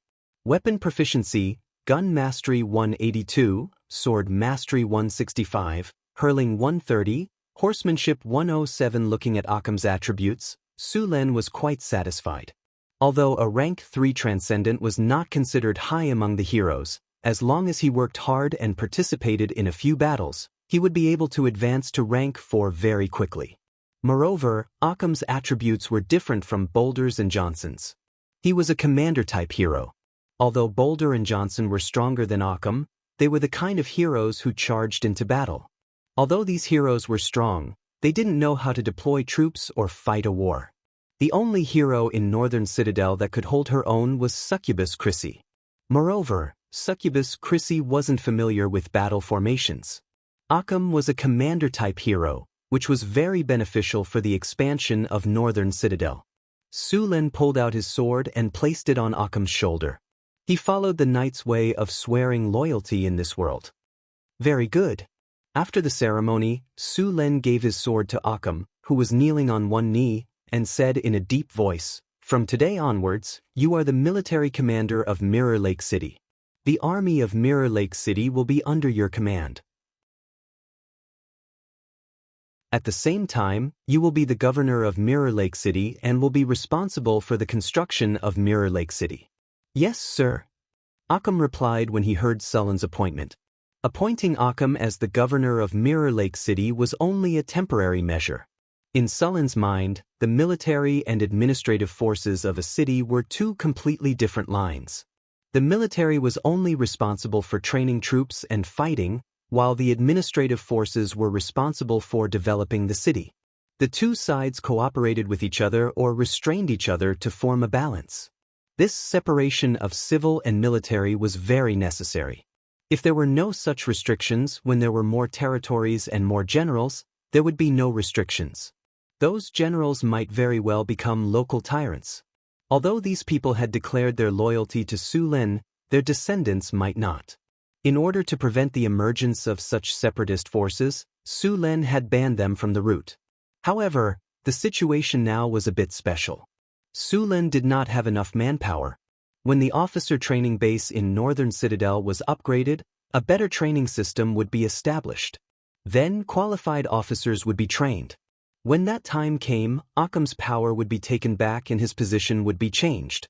In the future, Su Lin would also confer nobles. In this world, before you had the power to break the rules, it was best to follow the rules of this world. Although the aristocratic system had many shortcomings, it was very suitable for this era. Of course, Su Lin was not like other countries where the nobles had absolute authority in their fief. Everything in the fief was controlled by the nobles. This was impossible. The nobles in Su Lin were like hereditary military commanders. They had their own army, but they did not have the right to govern the fief. The right to govern the fief belonged to the country. The taxes in the fief were also equally distributed by the country and the nobles.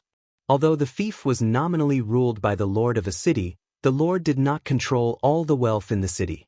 There were free people, merchants, and ordinary civilians in the city. These people owned land and houses. The wealth belonged to these people. Although it belonged to the lord in name, the lord only owned a part of the land or manor. It was impossible for the lord to own all the land. In Sulin's rules, the nobles owned manors, castles, mansions, and knights. However, the army that protected the city had to be owned by the country. The nobles could only keep their own private army. At the same time, all the land except the fief of the lord belonged to the duchy. The free people and merchants were also citizens of the duchy. The laws in the fief were the same as those in the duchy. In other words, the nobles could keep their wealth, but the management of the city, political power, and laws belonged to the duchy. Of course, the nobles could also hold positions in the duchy. Their status as nobles did not affect these positions. As for the sudden change from the feudal lord's fief system to the feudal county centralization system, Su Lin had considered it. Although he had the system, the loyalty in the system could not be locked to the maximum value. Only those who used the self-created hero template could be locked to it. Once he implemented the county system, the nobles who did not get enough benefits would definitely not be willing. After all, being a local tyrant or a local rich man, as long as one was not stupid, one would know which choice was better. At that time, there would even be defections. After all, the surrounding countries were all fief systems. Therefore, Su Lin decided to centralize the power in this way. In fact, Su Lin did not care much about the wealth. What he cared about was the population and land. The foundation of a country was built on the population and land. Su Lin had also studied the fief system in Florence and the surrounding countries. Although the fief system made the nobles the local tyrant in the fief, they still had to pay taxes to the nobles one level above them. Under normal circumstances, it was half. Of course, the lord's own property belonged to him. These taxes would be divided step by step and finally go to the king. In this way, as long as there were no problems, the king would always be the most powerful. Of course, in this extraordinary world, there were many changes. For example, the appearance of a legend. In fact, the law of this world was still the law of the jungle. After inspecting the progress of Mirror Lake City, Su Lin handed the development plan of Mirror Lake City to Occam. Then he returned to North City with the army.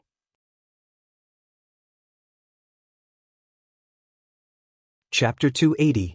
On the way back to Northern Town, Su Lin went to Centaur City. Centaur City was very big. 70% of the population were centaurs while the remaining 30% were humans. Compared to Mirror Lake City, Centaur City was much simpler. There were more livestock pens here. Centaurs were good at breeding, but they weren't good at farming. Outside of Centaur City, there was a large grassland. Aside from cattle and sheep, it was also where North Town's military horses were produced. North Town had 6,000 to 7,000 soldiers, but they had more than 20,000 war horses. Currently, all the soldiers in Northern Town were mounted infantry. Some of the soldiers could even fight on horseback. For example, some of the half-elves could already easily shoot from horseback. Compared to humans, the half-elves were a bit weaker. After all, the half-elves were born with high agility. Moreover, there were druids among the half-elves, so they could communicate with animals more easily. The centaurs used to be a nomadic tribe, but now they were semi-nomadic. With Centaur City, the centaur herders would return to Centaur City every once in a while to buy all kinds of supplies. In the past, the centaur tribe would have a large number of livestock freeze to death during winter. Moreover, there was no food during winter, so many livestock would starve and lose their fat. Every winter was very difficult for the centaurs. Now that Centaur City was here, these problems were no longer a problem for them. Centaur City blocked out the wind and snow in the northern town. Honeycomb coal was now widely used in Northern Town. The Lord's Castle, Sulen, had also extravagantly installed floor heating. Centaur City was the same. All the livestock pens were equipped with coal stoves and chimneys. It was very safe for the livestock to spend the winter here. They didn't have to worry about orcs or gnolls robbing them, nor did they have to worry about the livestock freezing to death. In the past, the Northern Town City was researching silage. Sulen didn't raise livestock in his past life, but he had heard of silage before. However, he didn't know much about it. He only knew the name and some of the steps, but he didn't know how to make it. Therefore, he could only let the druids research according to the little information that Sulen had provided. These druids had already made some progress, but they still needed to use some nature spells to make silage. This wasn't a problem for the druids, but it would be hard to spread it. After all, there weren't many people who knew nature spells, so not many spellcasters would do this. In addition to silage, Northern Town City also provided large amounts of grain. In Centaur City, there were veterinarians, merchants, and even people who were good at farming. There were also tax officials. All livestock transactions were limited to Centaur City, which made it easier to collect taxes. Northern Town City now had another job, and that was to collect wool. Not long ago, the half-elves in Northern Town City researched wool weaving technology. Now, Northern Town City could weave wool, silk, linen, cotton, and several other kinds of cloth. However, besides linen, the production of the other kinds of cloth wasn't high.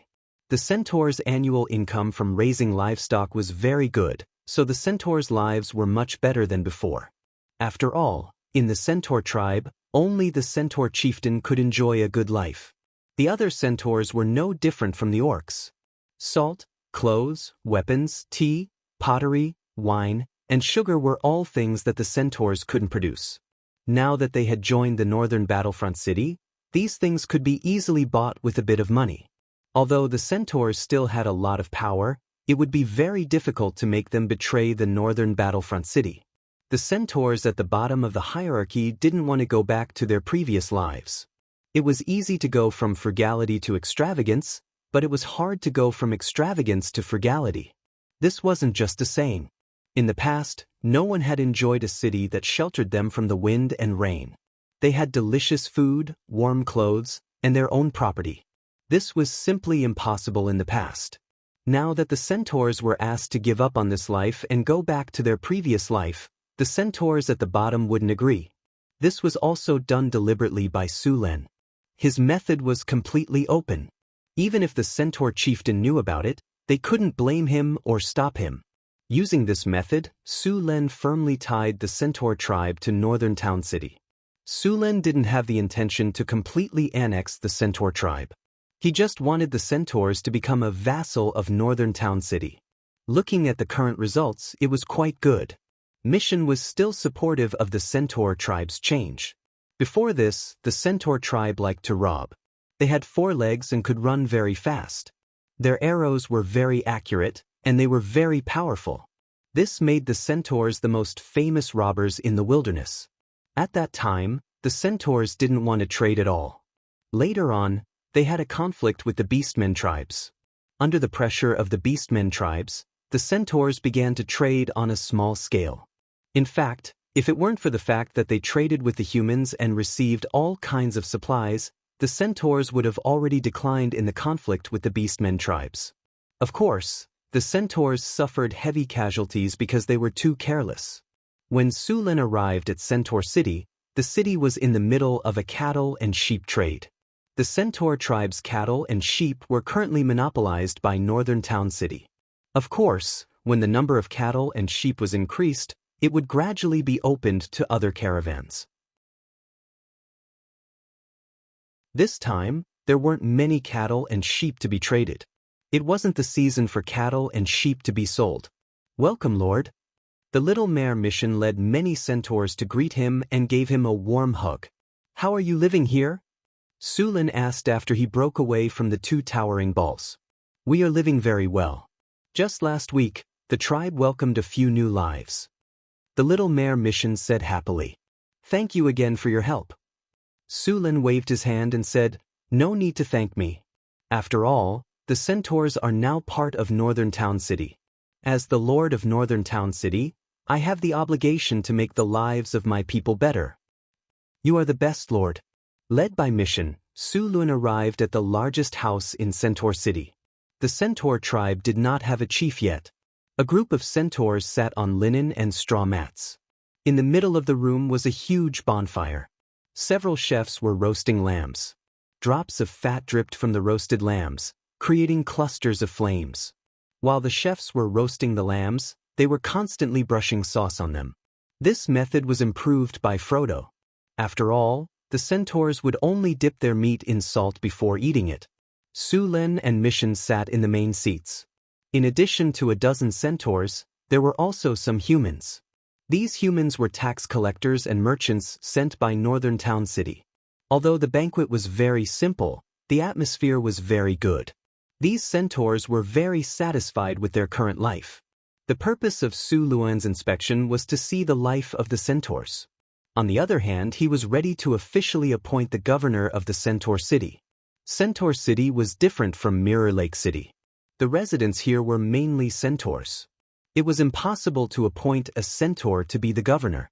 This would make the centaurs panic, so the best candidate was Mission. However, other than the governor, more than half of the officials in the hall were humans. Especially the tax collector, the market manager, the warehouse manager, and even the city defense officer needed both humans and centaurs. The Centaur City had a group of soldiers stationed here. There weren't many people, only 100.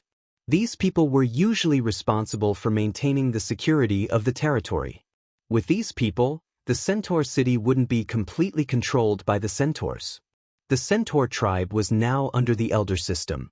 Under Sulin's request, the centaurs began to learn the humans' language. Under these circumstances, the centaurs in the North City gradually began to break away from their primitive tribal state and slowly entered the age of civilization. Perhaps in a few hundred years, the scholars who studied the history of the centaurs would call this the Centaurs' Age of Enlightenment. Sulin stayed in Centaur City for a day before leaving with his team and returning to the North City.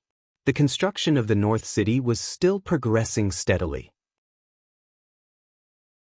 As soon as they approached the North City, a cry came from the sky. Sulin looked up and saw a group of Cryopteris with a wingspan of 3 meters quickly flying over. These Cryopteris had been raised for half a year and were now past their infancy stage. Cryopteris needed 3 years to reach adulthood. Only then could they start training. He was looking forward to these Cryopteris nights.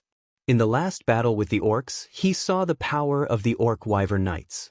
If those wyverns hadn't met Alex, the 3,000 harpies would have suffered heavy casualties. The harpies could bully an army without air power, but once they met the hippogriff knights, wyvern knights, or griffin knights, they would suffer heavy losses. The biggest one in the sky was Sulin's ice Quetzalcoatlus. After seeing Sulin, the ice Quetzalcoatlus directly dived towards Sulin. The little guy flapped its wings and wanted to land on Sulin's shoulder, but it seemed to have forgotten its size. In the end, it could only land on the ground beside him. Unlike other Cryopteris, the ice Quetzalcoatlus had a thin layer of dragon scales on its body. Although its defense was not as strong as a real dragon, it was still much stronger than an ordinary Quetzalcoatlus. Su Len rubbed its head and let the little guy play by itself. Although the little guy was less than a year old, a Euron also had a dragon's aura. Its presence scared the horses. After sending the little guy away, it took a while for the horses to recover. This also made Su Len notice the weakness of the horses. When facing the enemy cavalry on the battlefield, it seemed that the dragon's aura could directly destroy the cavalry's horse. What was the difference between a cavalry without a horse and a tiger without claws and teeth?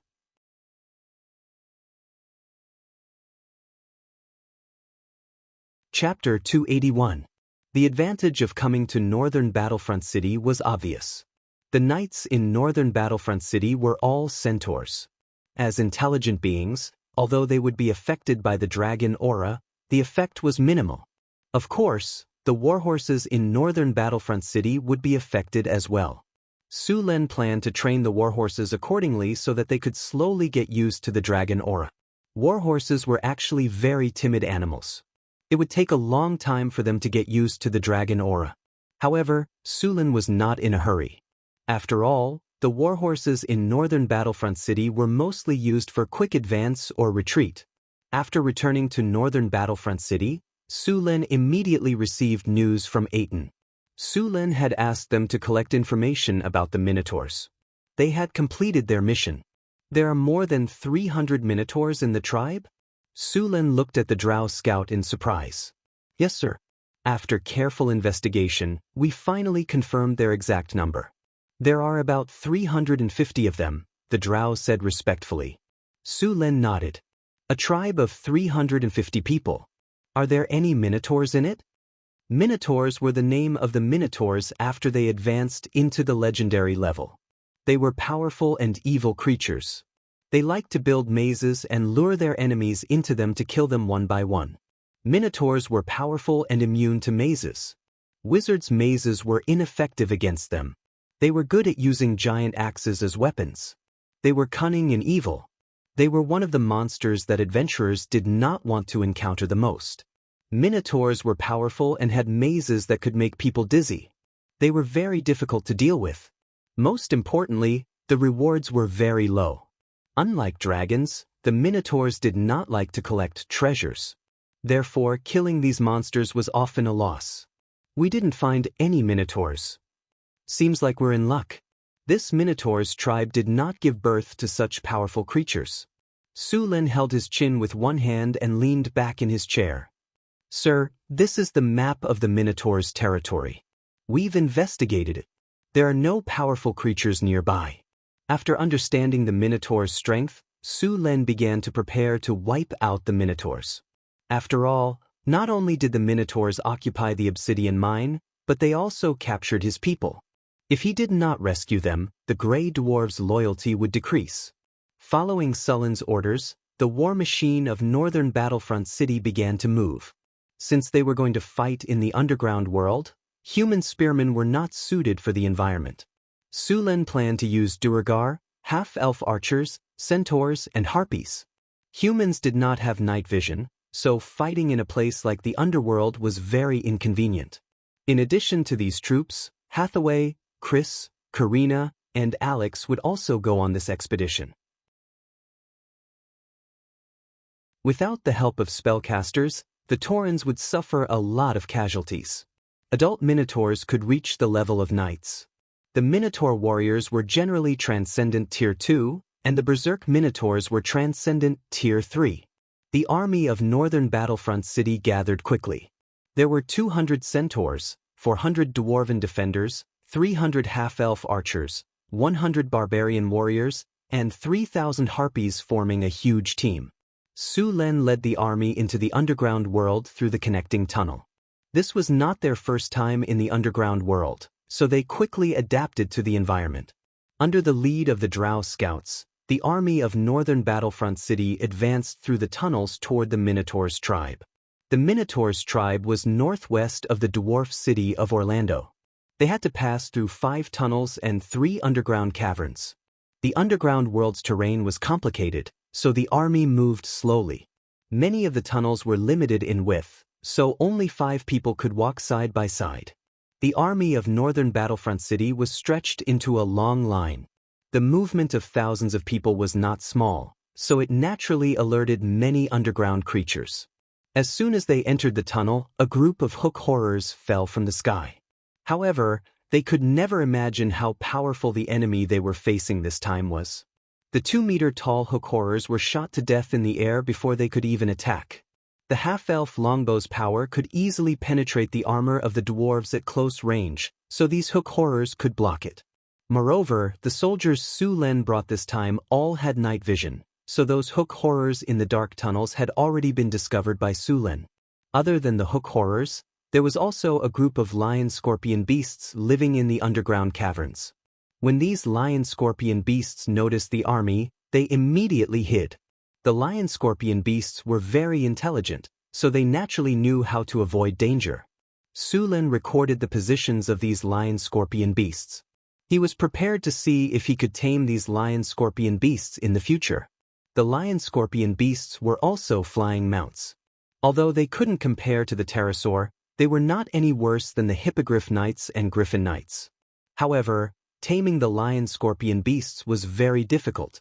Moreover, these beasts' tails could move, so the knights were worried that the lion-scorpion beasts would use their stingers to attack. After passing through an underground tunnel, the army of northern Battlefront City finally arrived near the Minotaur's tribe. Su Len didn't immediately attack, so he let the army rest.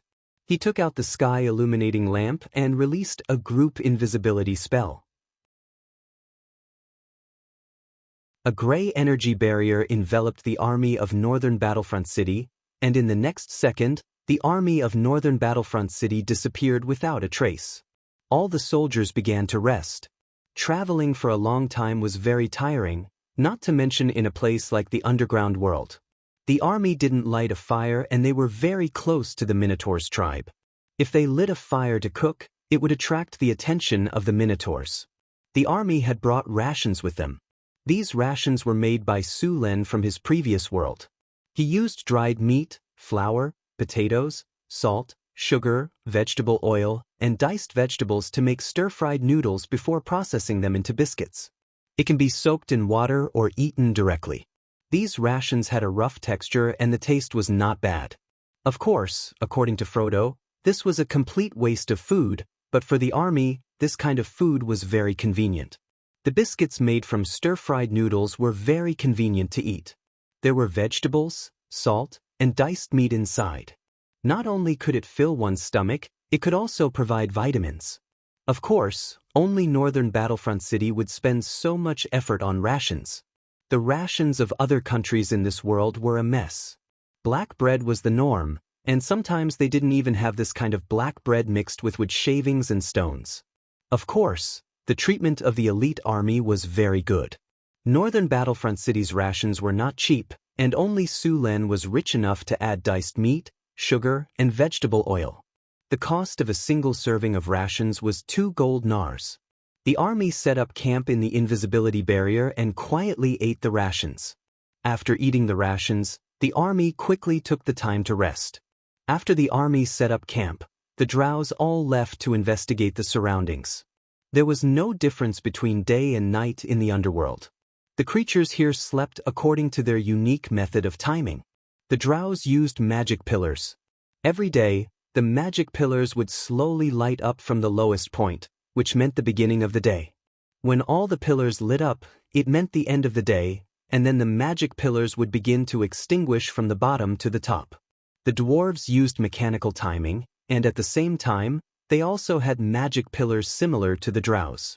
Su Len didn't know the Tauren's timing tool, but he knew that it was now daytime. Su Len, who had night vision, was not affected by the darkness of the underworld. He took out a monocular made of transparent crystal. Su Len stood there and clearly saw the situation in the Tauren camp in the distance. These Taurens had just finished a hunt and were enjoying their food. Although they were far away, Su Len could still see that their prey was an underground salamander. The underground salamander was also a little overlord in the underworld, but now it had become food for the Taurens. An underground salamander was about 5 meters long. If you removed the tail that occupied half of its body would be 2 or 3 meters long. This kind of underground creature had a fierce temperament. Even the manticore didn't like to provoke them, but the drows would domesticate these underground salamanders as mounts.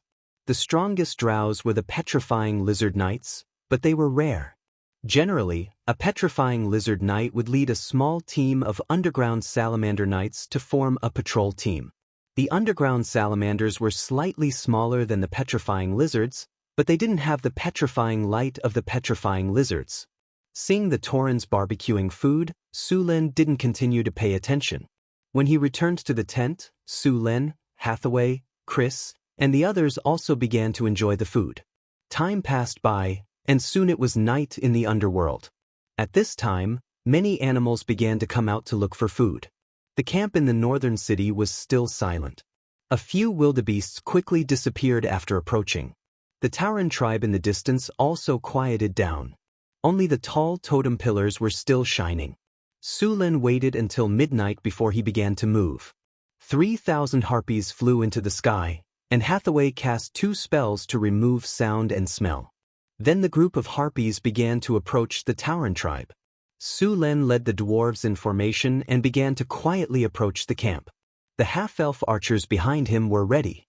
Soon, the harpies arrived above the Tauren tribe. They were very familiar with this kind of air attack. With a command, a large number of Molotov cocktails fell from the sky, and the Tauren tribe became a sea of fire in the blink of an eye.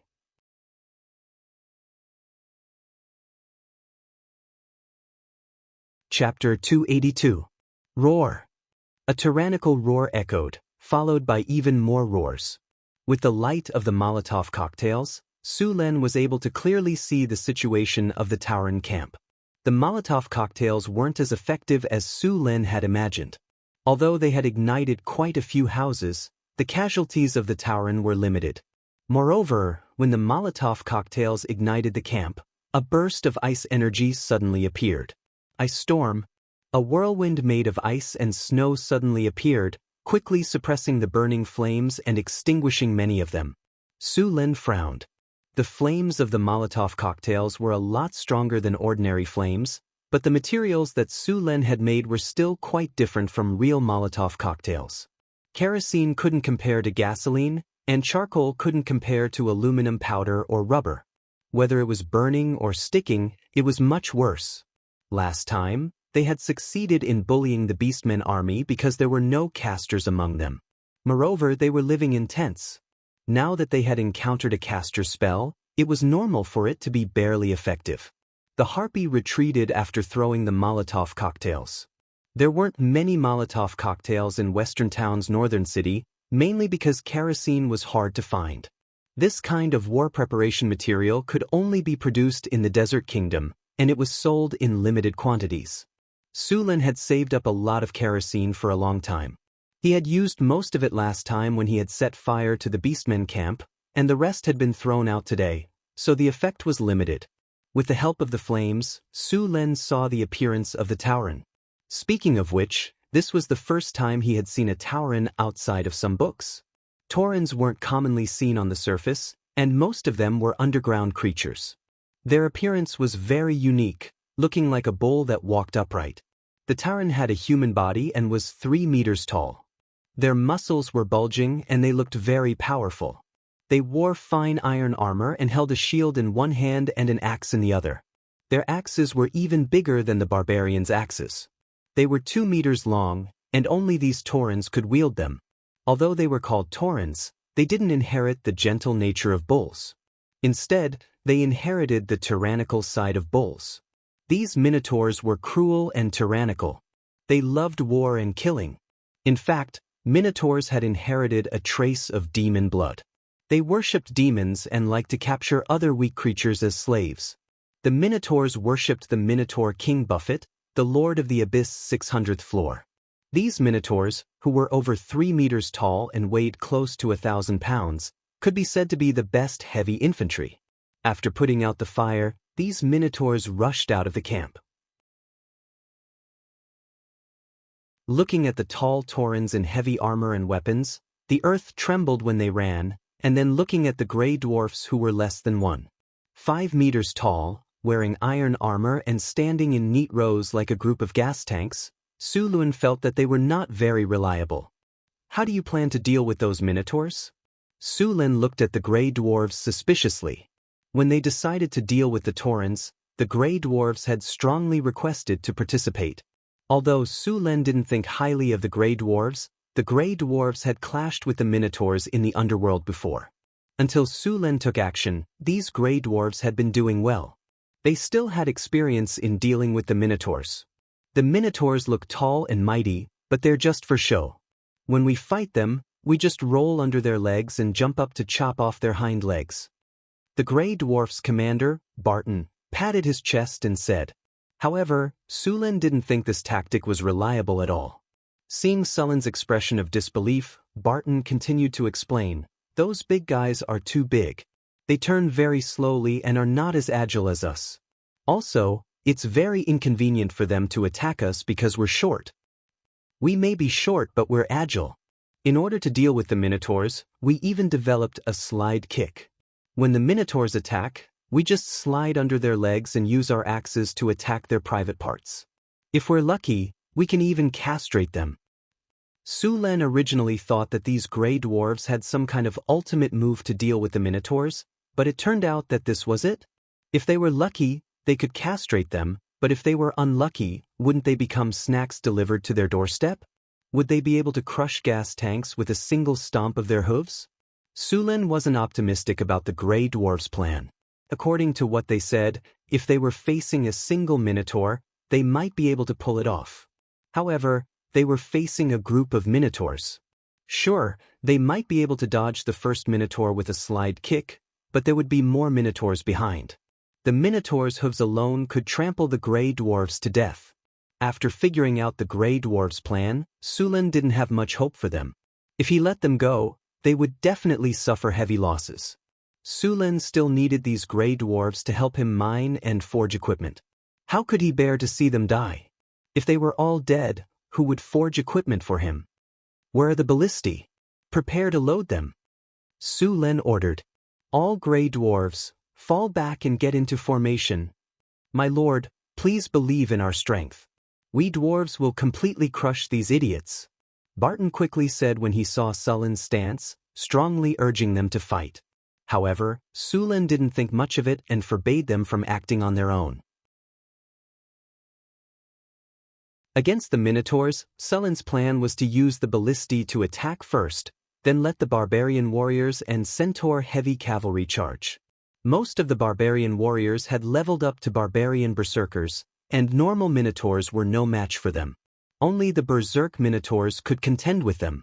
The centaur heavy cavalry wasn't weak either. When they ran, even the minotaurs wouldn't be able to withstand their momentum.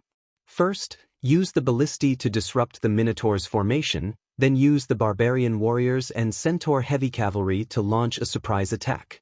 The gnomes' archers would suppress the enemy with a rain of arrows, and the gray dwarves' defenders would attack. Su Lin quickly came up with the plan. However, the casualties in a battle like this would definitely not be low. In order to reduce the casualties, he would have to rely on Chris, Hathaway, and Karina's spells.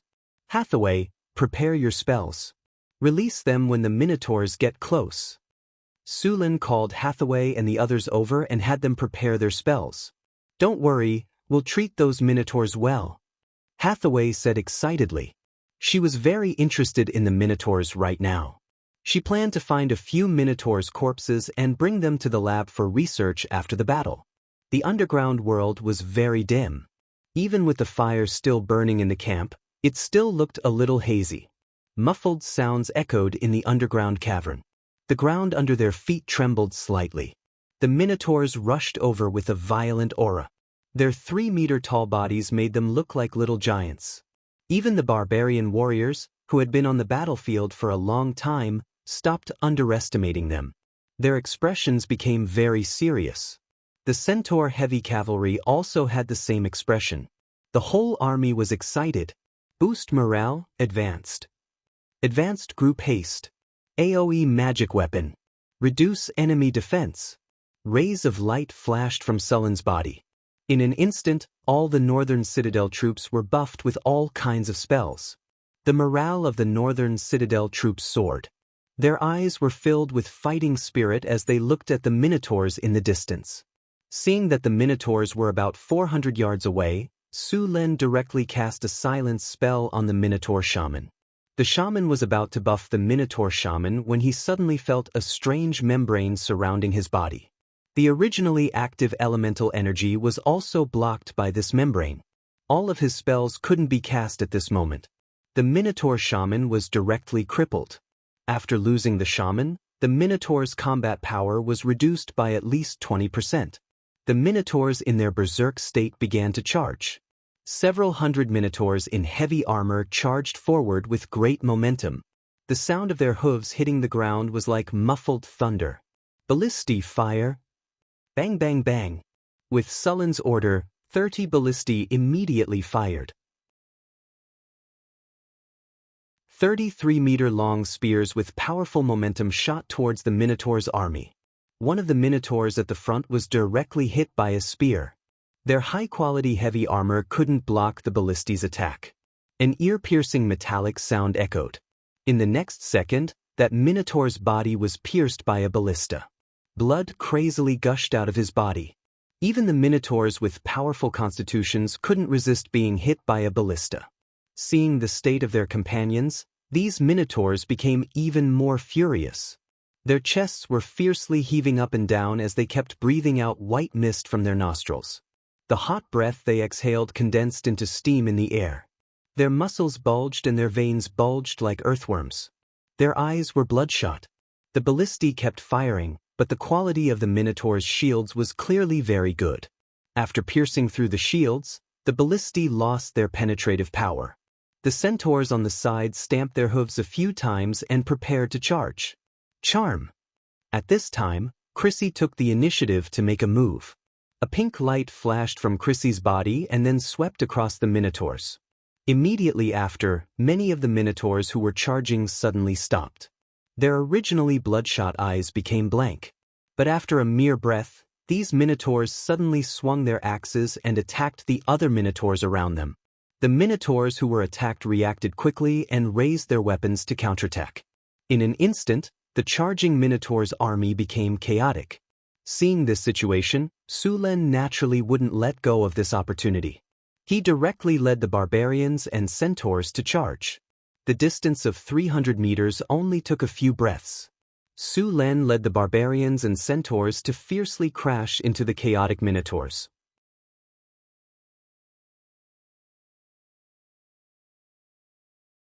Chapter 283. Boom! Metal clanging, the centaur heavy cavalry ferociously rammed into the Minotaurs. The Minotaurs were forced back by the powerful impact. Su Luan's purple dragon halberd was like a viper. With a flash of cold light, a large amount of blood spurted from the neck of the Minotaurs. The 3-meter-tall Minotaurs were about to swing their giant axes. Their bodies swayed and the light in their eyes dimmed. Their huge bodies fell down like a mountain of gold.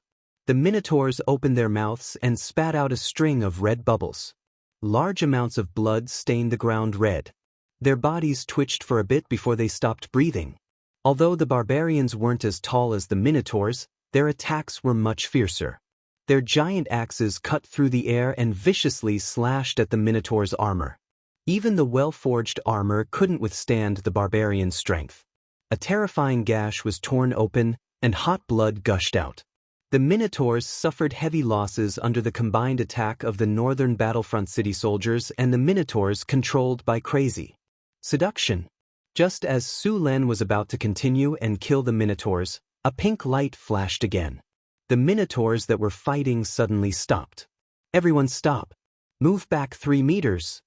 Crazy's voice came from midair. All the Taurans immediately stopped attacking and moved back 3 meters according to Crazy's instructions. Seeing this, Su Len was so shocked that he couldn't close his mouth. He knew Crazy's charm was powerful, and even women couldn't resist it. However, he didn't expect it to be this powerful. 200 to 300 Minotaurs were controlled by her charm in a row. Normal charm didn't have such a powerful effect. The reason why Crazy's charm was so powerful was because of the charm nature of her self-created hero template. Her charm, which was a self-created hero template, could directly make the enemy change sides. Coupled with the charm of a succubus, its power was even more terrifying. One had to know that even barbarians with strong will would most likely be controlled by Crazy's charm. Chris, you controlled all of them? Although Su Lin had seen it, he still found it hard to believe. Of course, these calves are now my subordinates, Chris said proudly. How? How did you do it? Su Lin looked at his little succubus in surprise. Crazy snorted proudly. She gently flapped her wings and landed on the ground. Minotaurs exist in the abyss as well. They have the bloodline of demons. These creatures have a natural worship for demons. If they drink demon blood and evolve into minotaurs, it will be difficult to deal with them. But right now, ordinary minotaurs have a hard time resisting the effects of charm. Of course, the prerequisite is that the caster is a demon, Chris said proudly as she flapped her demonic wings a few times. Looking at the brave minotaurs standing there obediently, the people of North Town City felt a strong sense of disharmony. For them, who had just prepared for a fierce battle, it was like a dream. At the same time, it made them feel uncomfortable as if they had punched cotton with all their might. Although the two sides were on opposing sides, seeing these powerful minotaurs being controlled so easily, even their life and death, made the surrounding troops look at Crazy with awe. Especially the barbarians who had experienced it once. When they saw Crazy's gaze, they were like mice who saw a cat. They kept quiet out of fear. Ahem, all right, everyone stop standing there. Some of you go and release the captured dwarves. Others, go and clean up the battlefield. Su Lin coughed and started to do his job. Chris, you want those minotaurs to put down their weapons. Chris nodded. She then saw the minotaurs put down their weapons one by one. The minotaurs didn't suffer heavy casualties. In the previous battle and the damage from the ballistae, about 30 minotaurs had died. Some of the injured ones were saved by sullen spells. Next, Su Lin led people to clean up the collection in the minotaurs' camp. The minotaurs were the most powerful tribe in the surrounding area, and they were a race that liked to rob and plunder.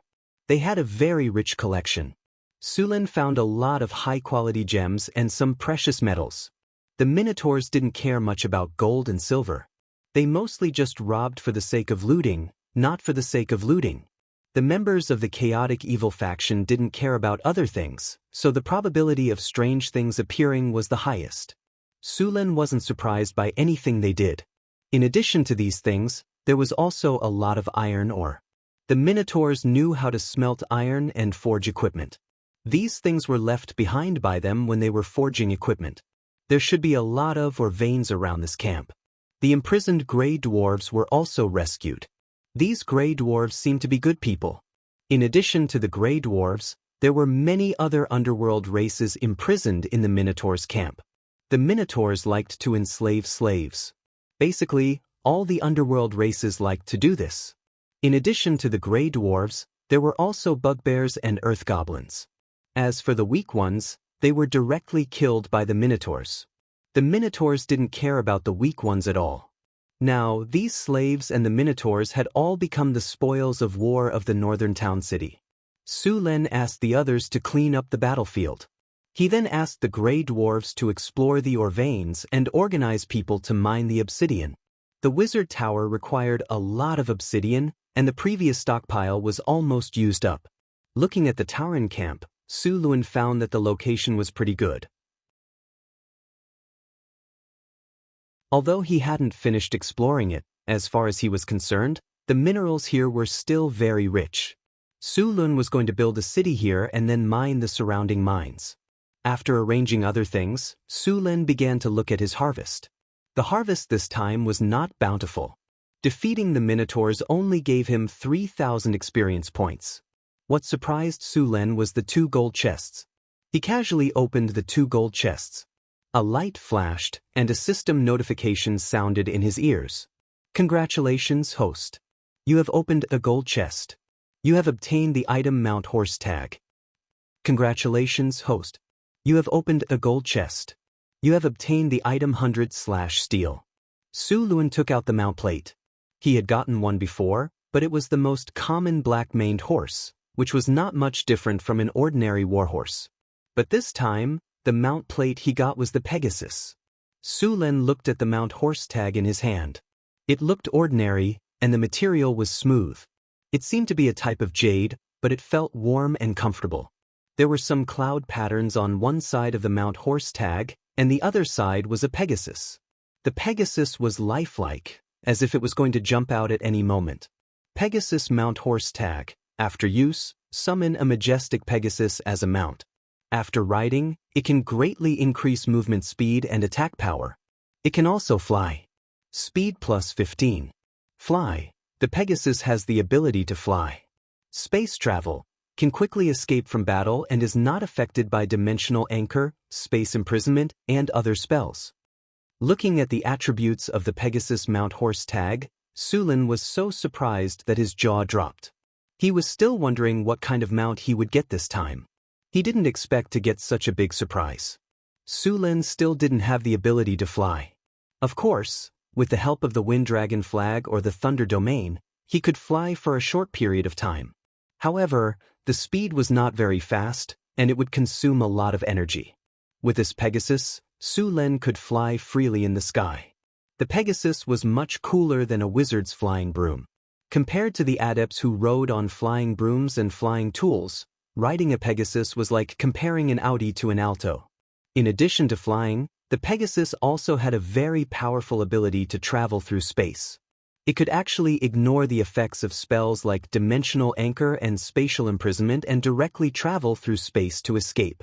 With this ability, those sneak attacks and decapitation tactics were basically ineffective against it. Of course, this also meant that it was foolproof. The same spell in the hands of a wizard apprentice and a legendary wizard would have the same effect. Whether or not one could escape depended on the strength of both sides. Of course, with the Pegasus ability, normal legendary wizards could basically ignore it. Su Lun picked up the Pegasus mount horse tag and chose to use it.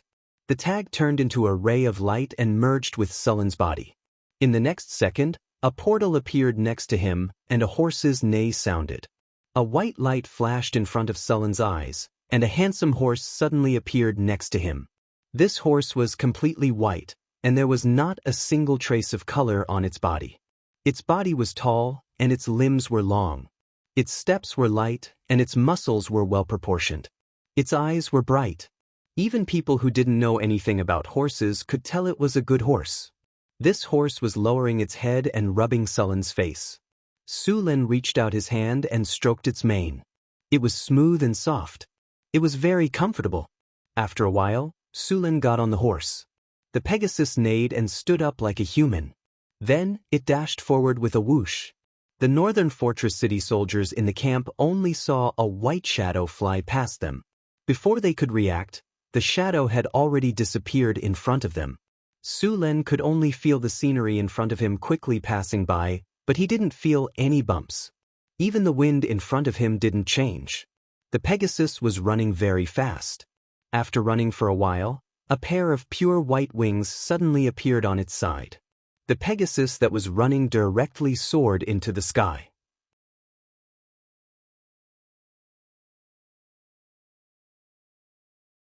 Chapter 284.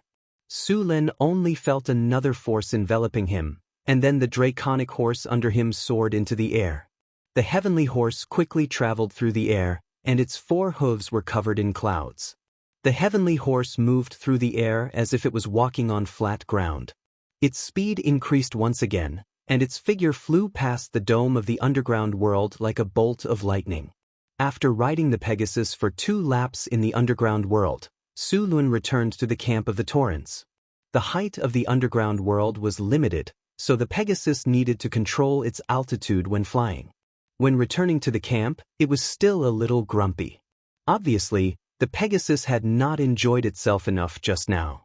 Su Lun rubbed the heavenly horse's head and comforted it before walking towards the camp. "Boss, where did you find such a beautiful horse?" Johnson was about to go out when he saw Su Lun bringing a horse back. The horse was pure white without a single trace of color. It was very beautiful, and people could not help but want to touch it. Ouch! Johnson cried out in pain. It turned out that just now he did not succeed in touching it. Instead, he was bitten by the heavenly horse. Hey, you want to go to the sky with a horse? Johnson reached out and prepared to take care of the heavenly horse.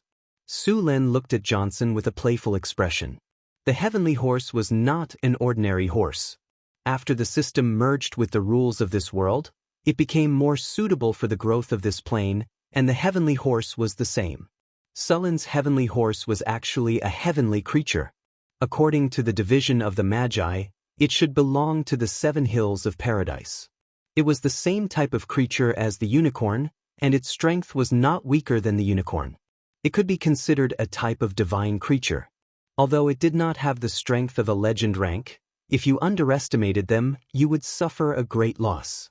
As expected, Johnson and the Pegasus fought, but in the end he was chased and beaten up by the Pegasus. Although Johnson was strong, the Pegasus could fly, and its speed was fast, so Johnson could not catch it at all. Furthermore, this guy was very vengeful, so he used his hind hooves to fiercely hit Johnson on the head, causing a big bump to appear on Johnson's bald head, causing Su Lin to want to laugh. All right, little horse. Su Lin comforted the Pegasus so that it would no longer attack Johnson. Only then did the Pegasus stop attacking. Then, when Johnson wasn't paying attention, it spat saliva all over his face. Boss, this horse is too powerful. I actually lost to a horse. Johnson rubbed his head and said with a sad face, Be content. This is a Pegasus, a heavenly creature. It's normal that you can't beat it. Su Lin glanced at him and said, Heavenly realm creatures are amazing. Johnson curled his lips and said, feeling unconvinced in his heart. He muttered softly, What, Pegasus? To put it bluntly, it's still a horse. If it's a horse, it has to be ridden. Thrumph. The Pegasus raised its 2 hooves and was about to step on him.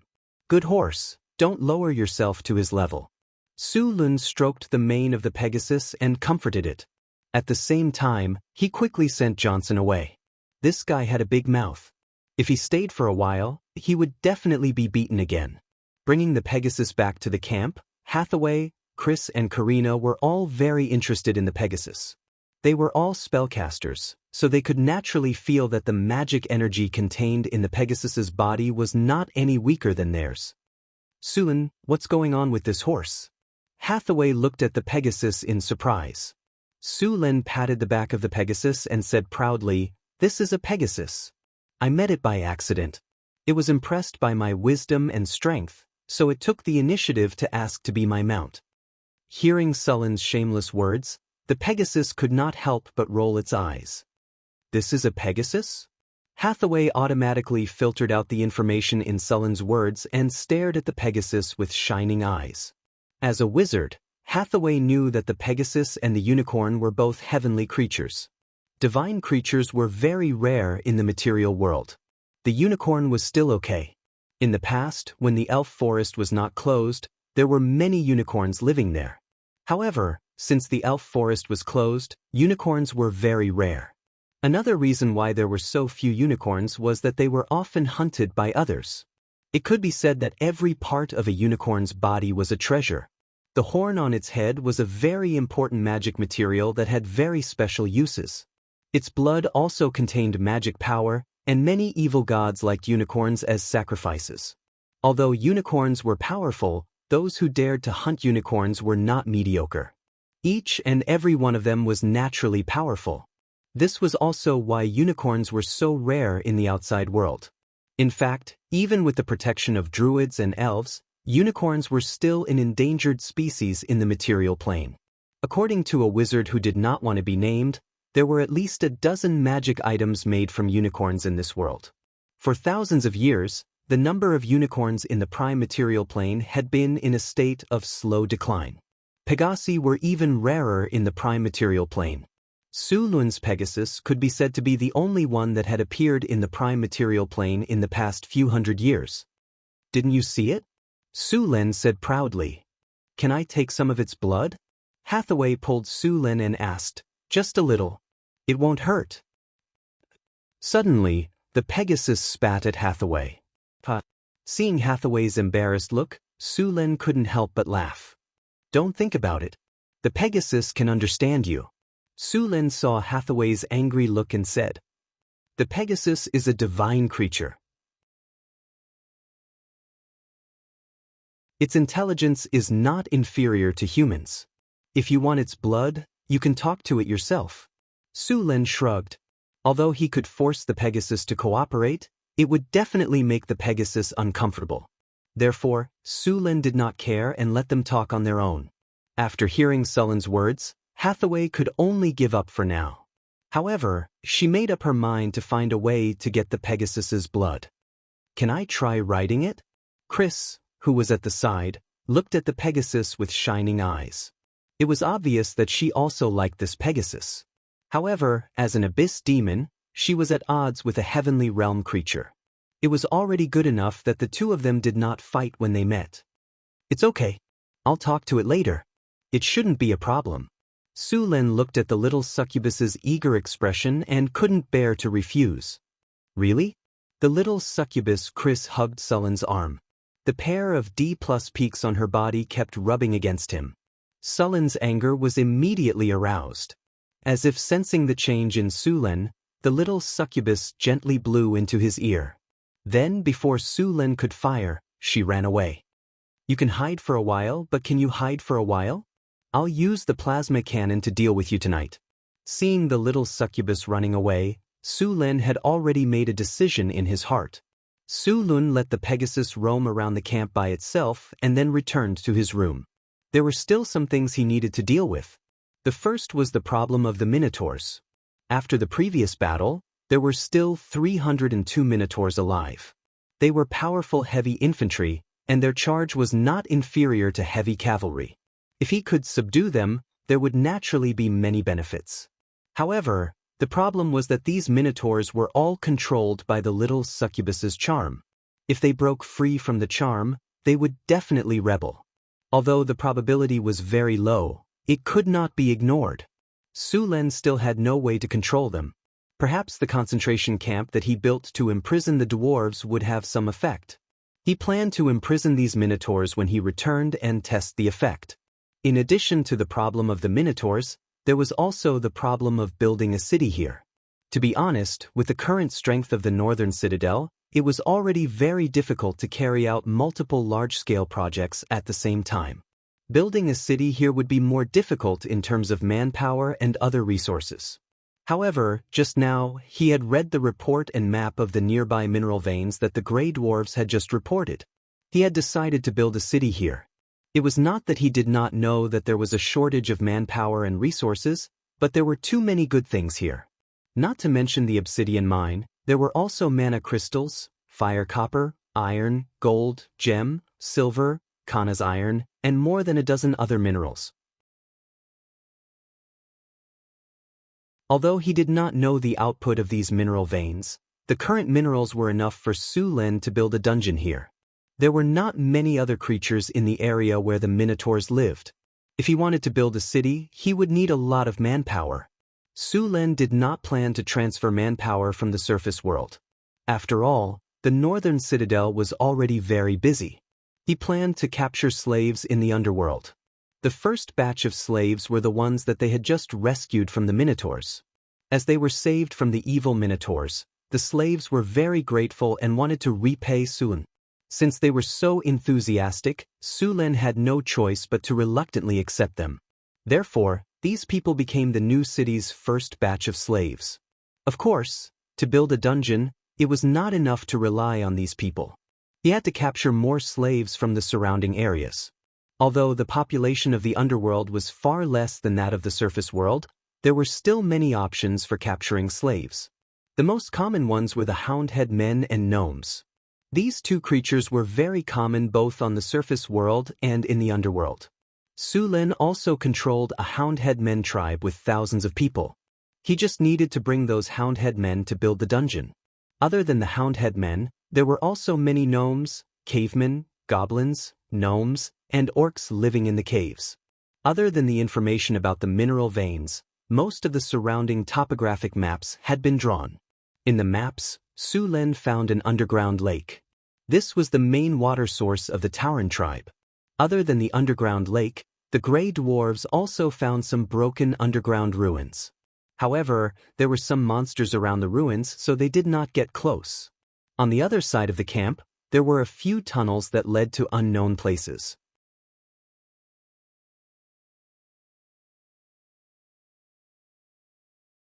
Chapter 285. Su Len already knew about the tunnels that the Grey Dwarves had found. When he killed the necromancer last time, he learned from the necromancer's diary that the necromancer had come here from one of the tunnels. The necromancer was not a normal person. Why would a normal person keep a diary and write down everything they knew? Wasn't that helping the enemy? One of the tunnels led to the Underdark, which was the base camp of the Drows. It was much more dangerous than the underground world that Su Len now occupied.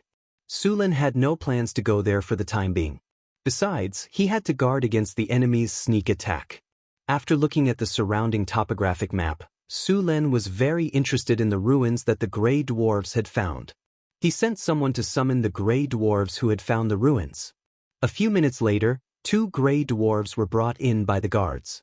"Is this the ruin that you found?" Su Len asked directly. "Yes, Master. When my team and I were exploring the surrounding mineral veins, we found that there were monsters gathered here. Oh, by the way, there's a tribe of goblins living near the ruins. They should know more about the ruins," the Grey Dwarf said respectfully. "Tribe of goblins? We're short of manpower here. Capture them," Su Len said directly. It didn't take too much manpower to deal with a tribe of goblins. Su Len took 100 Grey Dwarves and 2 teams of centaurs and prepared to go. Hathaway heard that there was a ruin there and strongly wanted to go with them. The army made some simple preparations and set off quickly. Su Len rode in the middle of the team on a Pegasus, while Hathaway rode on a black-maned horse with a look of resentment. She originally wanted to ride with Su Len on the Pegasus, but the Pegasus was unwilling and wouldn't let Hathaway on it no matter what. Obviously, the little guy was still very vengeful. The underground ruins were not far from here.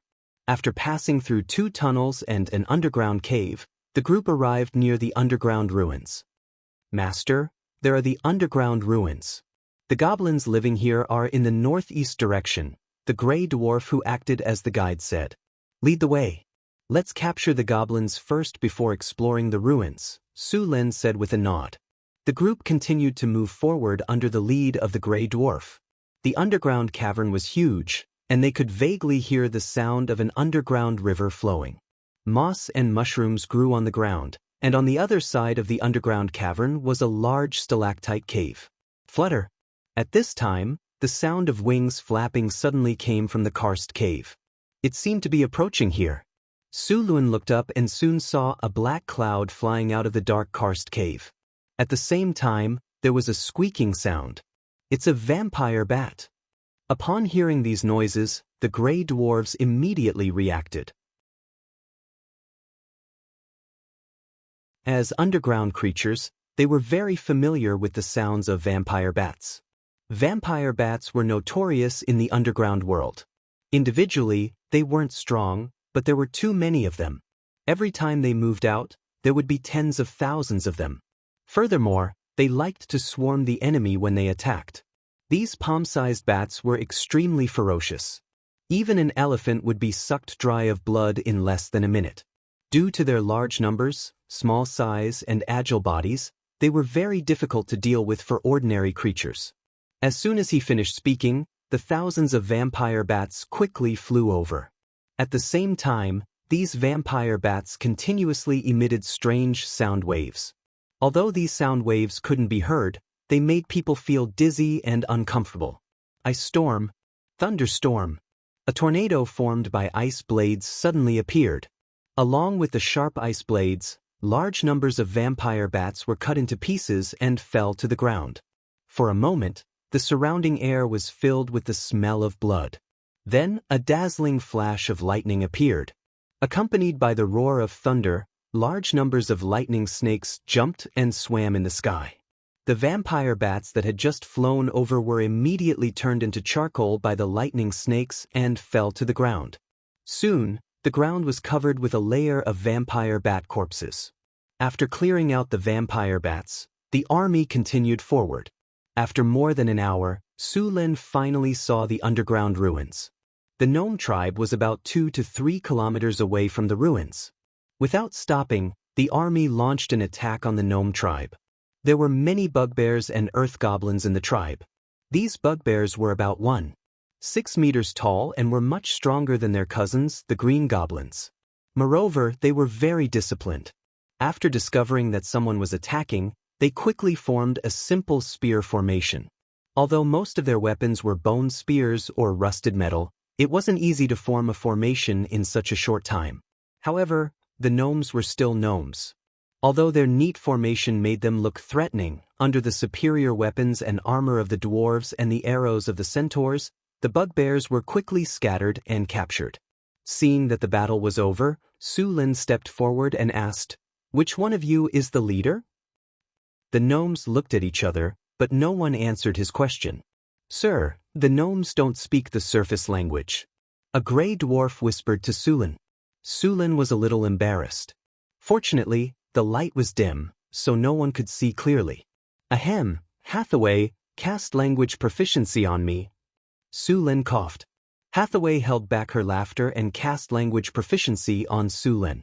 Su Lin asked the gnomes again, "Sir, our leader has just been killed by you." A gnome trembled as he spoke. "All right, which one of you knows the specific situation of the ruins?" Su Lin changed his question. "Sir, Borat is the most familiar with the ruins." A gnome stepped forward and said, "You are Borat?" Su Lin asked. "I am, sir," the gnome said flatteringly. Su Lin nodded and said, "How much do you know about the ruins?" "Sir, there is a devil's curse in the ruins. You will be affected by the curse if you go near it. There are also many terrifying monsters in there." "Devil's curse?" Su Lin raised his eyebrows. "It's a devil's curse. People who go near it will be cursed. Their bodies will become weak and their minds will go crazy. Some people will mutate and become horribly twisted. However, without exception, they will become crazy. The monsters in there are also very crazy, but the strange thing is that these monsters will not leave the area. The curse will weaken after leaving the area. Bring us there. According to what you said, there won't be any big problems in a short time," Su Lin said directly. He then waved his hand and left some soldiers to watch over the captives. He then led the rest to the ruins. As for Borat's objection, it was directly ignored. "Hathaway, come with me.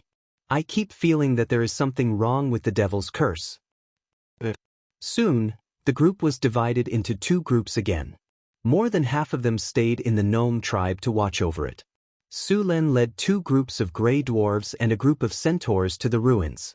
As Su Lin's group approached the ruins, they could see many broken walls scattered on the ground. These buildings had been there for a long time and were severely damaged. It was impossible to recognize their original appearance. Many places were in a mess. It seemed that other people had been here to search. This situation was normal. It would be abnormal if no one came to search the ruins. They did not waste any time outside the ruins. They continued to go deeper into the ruins. Rustle, rustle, rustle. Some faint sounds came from the ruins. Su Lin waved his hand and signaled everyone to stop. Soon, a huge black shadow rushed toward them. "It's the death pincers." When Borat saw the black shadow, he was so scared that he turned around to run. Unfortunately, as soon as he turned around, a gray dwarf soldier beside him kicked him to the ground. Then, a sharp axe was placed against his neck. "If he runs again, cut off his legs," Su Lin said coldly. "Sir." As soon as the voice faded, the rocks in front were all smashed away by the shadow. Then, a huge 8-legged armored creature appeared in front of them. It had a pair of exaggeratedly huge jaws in its mouth, and its huge mouth was filled with sharp teeth. Its whole body was wrapped in a layer of black carapace, and it rushed forward violently. When the gray dwarves saw this ferocious-looking insect, they all gasped. This thing was too big.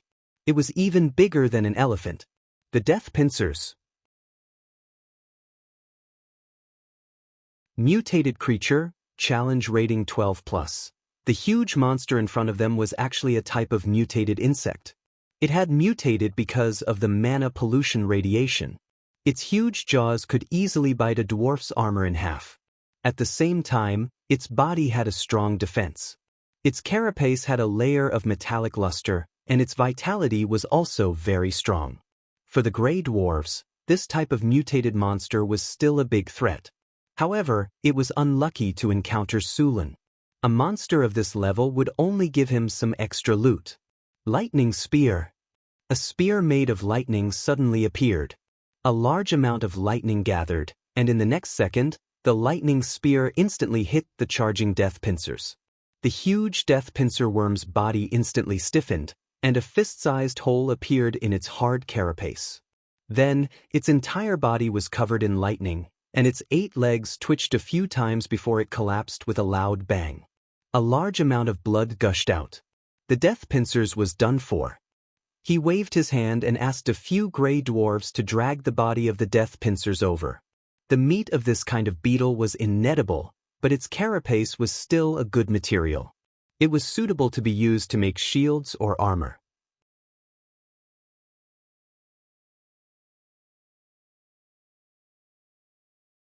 Chapter 286. Sulin looked at the map. There were many red dots on the map. Be careful. There are many other mutant creatures here. After dealing with the loot, the group continued forward. 2 gray dwarves escorted an earth goblin in front, followed by Sulin and Hathaway. We can't go any closer. If we go any further, we'll be in the territory of the ghosts, Borat said in horror after moving forward for a while. There are a lot of ghosts. Once we enter, they'll pounce on us like crazy. Ghosts? Sulin's eyes lit up. Ghosts, the undead creatures, were most often found in mass graves or cemeteries without priests to purify them. They were also found in areas where a large number of creatures had died. It was easy for them to be born in areas where the aura of the undead was strong.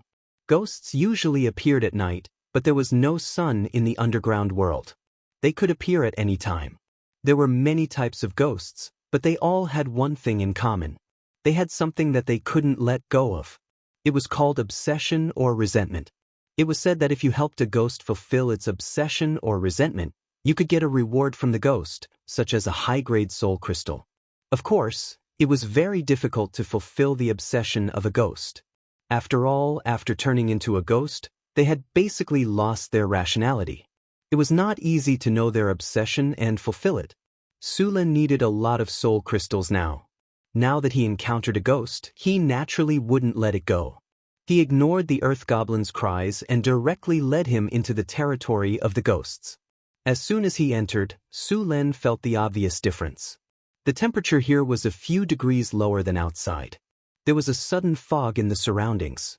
He didn't know when it started, but there were gusts of cold wind. It seemed that countless people were crying softly. How many people died here? It's a land of the undead, Sulin said in surprise after noticing the surroundings. I feel at least 100 ghosts here, Hathaway said with a frown. Faintly discernible shadows appeared in the mist. They were like wandering ghosts. At this moment, Sulin suddenly felt his vision blur. The next second, the scenery around him changed completely. When his vision was restored, he found himself in the middle of a starry sky. The scenery around him changed rapidly. For a moment, he saw high-rise buildings and heavy traffic. For a moment, he saw a bustling city in Middle World. At this moment, Sulin felt like he was watching an unedited movie. He saw the mature and beautiful Lady Elizabeth J. of Cullen City. Her body was as hot and tempting as ever. She begged him to stay, and she was willing to be his mistress. Even the other nobles in Cullen City expressed their support for him to become the new governor. The next second he appeared in the office again. He ate and worked hard at the same time. It can actually reflect the memories in my heart. This is no longer something that a spirit can do. Seeing the various scenes in front of him, Sulin quickly reacted. What he encountered this time was actually a ghost with the ability to dream. This kind of ghost with the ability to peek into the deepest memories in people's hearts, and then according to these memories, weave the most unforgettable scene in one's heart, the most desired scene. Once you were immersed in this dream of nothingness, it was very likely that you would never wake up. It would use the most terrifying scene in your memory to completely defeat you when you were the most immersed in it, and then turn you into resources for its continued growth. However, this spirit with the ability to dream probably didn't expect Sullen's dream to be so different. On one side, it was the current technological society. On the other side, it was the middle world's magical world. They were two completely unrelated worlds, which gave Su Lun the feeling that several completely unrelated movies had been randomly edited and spliced together. The state of the movie was too bad, and the story was too bad. How could he be immersed in it? It's better to be a good editor who can use the ability to dream. Su Lun shook his head and sighed with emotion. At this moment, the spirit controlling the dreams seemed to have finally made a decision. Sullen's vision turned black, and the next second, he appeared in a strange yet familiar place. Little Su, help me send this document to Mr. Wang. Little Su, this is your performance pay for this month. Check it. Little Su, the final payment of Mr. Zhang's order from last time hasn't arrived yet. Hurry him up. All kinds of noises sounded.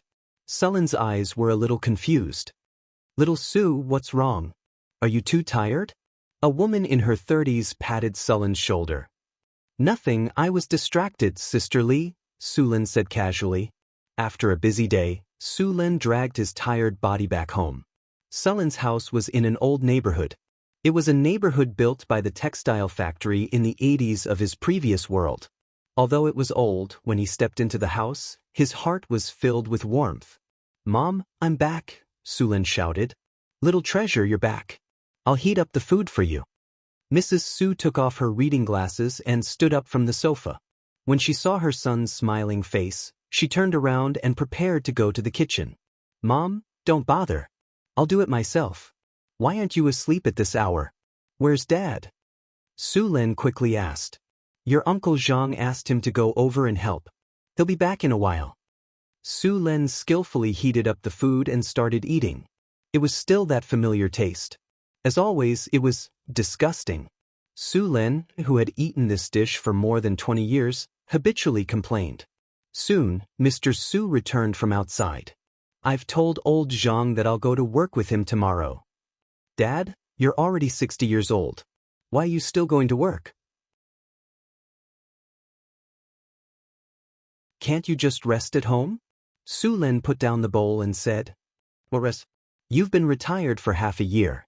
You're 28 years old this year. It's time to find a partner and get married. If you don't have some money, how can you get a wife? Besides, there's still your brother. How can I rest? Mr. Su directly retorted. In the following days, Su Lun was busy with work every day. When he returned home, although life was tough, he still felt very warm. On this day, after having dinner with his family, Su Lun slowly stood up. Dad, little brother, I'm leaving. Take care. Little brother, I'm not here anymore. I'll have to trouble you to take care of Mom and Dad in the future. Little treasure, what's wrong with you? Don't scare me. Mrs. Su's face changed and she asked anxiously. What nonsense are you talking about? Mr. Su's face darkened. Brother, don't tell me you owe money? Su Jing asked. Goodbye. Although I can't bear to part, it's time for me to leave. Su Lun smiled faintly and reflected the scene in front of him in the depths of his mind. There was a flash of light. The whole world was like a mirror. In an instant, it shattered into pieces and all the images disappeared. Once again, a gray fog appeared in front of him. A flash of lightning pierced through the surrounding fog. Su Lun glanced around. The others were still trapped in their own dreams and had not woken up.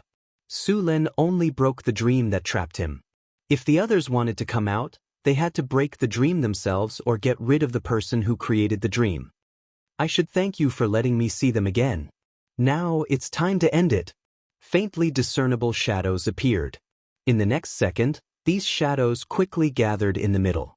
Evil thoughts and spiritual attacks continuously attacked Sullen's mind. If a person with a weak willpower encountered such a powerful spiritual attack, they would easily be attacked by this powerful spiritual attack and become an idiot. However, this time, the spiritual attacks failed. All the spiritual attacks were like clay oxen entering the sea. After entering Sullen's body, they disappeared without a trace. A strange person with countless faces appeared in front of him. His face was constantly changing. Happiness, anger, sadness, joy, all kinds of expressions appeared alternately. With the appearance of the figure, the surrounding cold aura instantly intensified by more than 10 times. Some frost seemed to have appeared on the ground, and the entire space was shrouded in extremely dense negative energy. Thousand-faced Soul Eater. When he saw this figure, Su Len recognized this monster. This was a very powerful type of spirit creature. In fact, it was not just a spirit, but a monster formed by the fusion of hundreds and thousands of spirits. Its most bizarre ability was to manipulate dreams. Even a legendary spellcaster would fail miserably at such an easy task. Su Len was not affected by it. On one hand, he had the memories of his previous life and the memories of his current life. The difference between the two was too big. He could easily escape from the dream. On the other hand, he had the Iron Will attribute. With this attribute, his spiritual resistance was shockingly high. Perhaps other legendary wizards would find it difficult to deal with the thousand-faced Soul Eater, but Sullen's ability just happened to be able to suppress it. Spiritual attack. Life siphon. Streaks of spiritual energy turned into countless spikes and rushed towards Su Len. This was the manifestation of spiritual interference. At the same time, a ferocious ghost face appeared beside Su Len. It then took a deep breath towards Su Len. Little bits of green life force floated out from Sullen's body. However, in the next second, a bolt of lightning suddenly shot out from his body and instantly hit the ferocious ghost face. Lightning domain. Dazzling lightning shot out from Sullen's body. The surrounding attacks were instantly torn to pieces. Lightning spear. A large amount of lightning quickly gathered in Sullen's hand. A lightning spear completely condensed from lightning appeared in his hand. The lightning spear pierced through the mist and instantly hit the figure. The azure lightning power exploded in an instant. Countless lightning snakes wreaked havoc in the surrounding space. Even the thick aura of death was torn to pieces at this moment. Screams filled with unwillingness and hatred raged in the ears.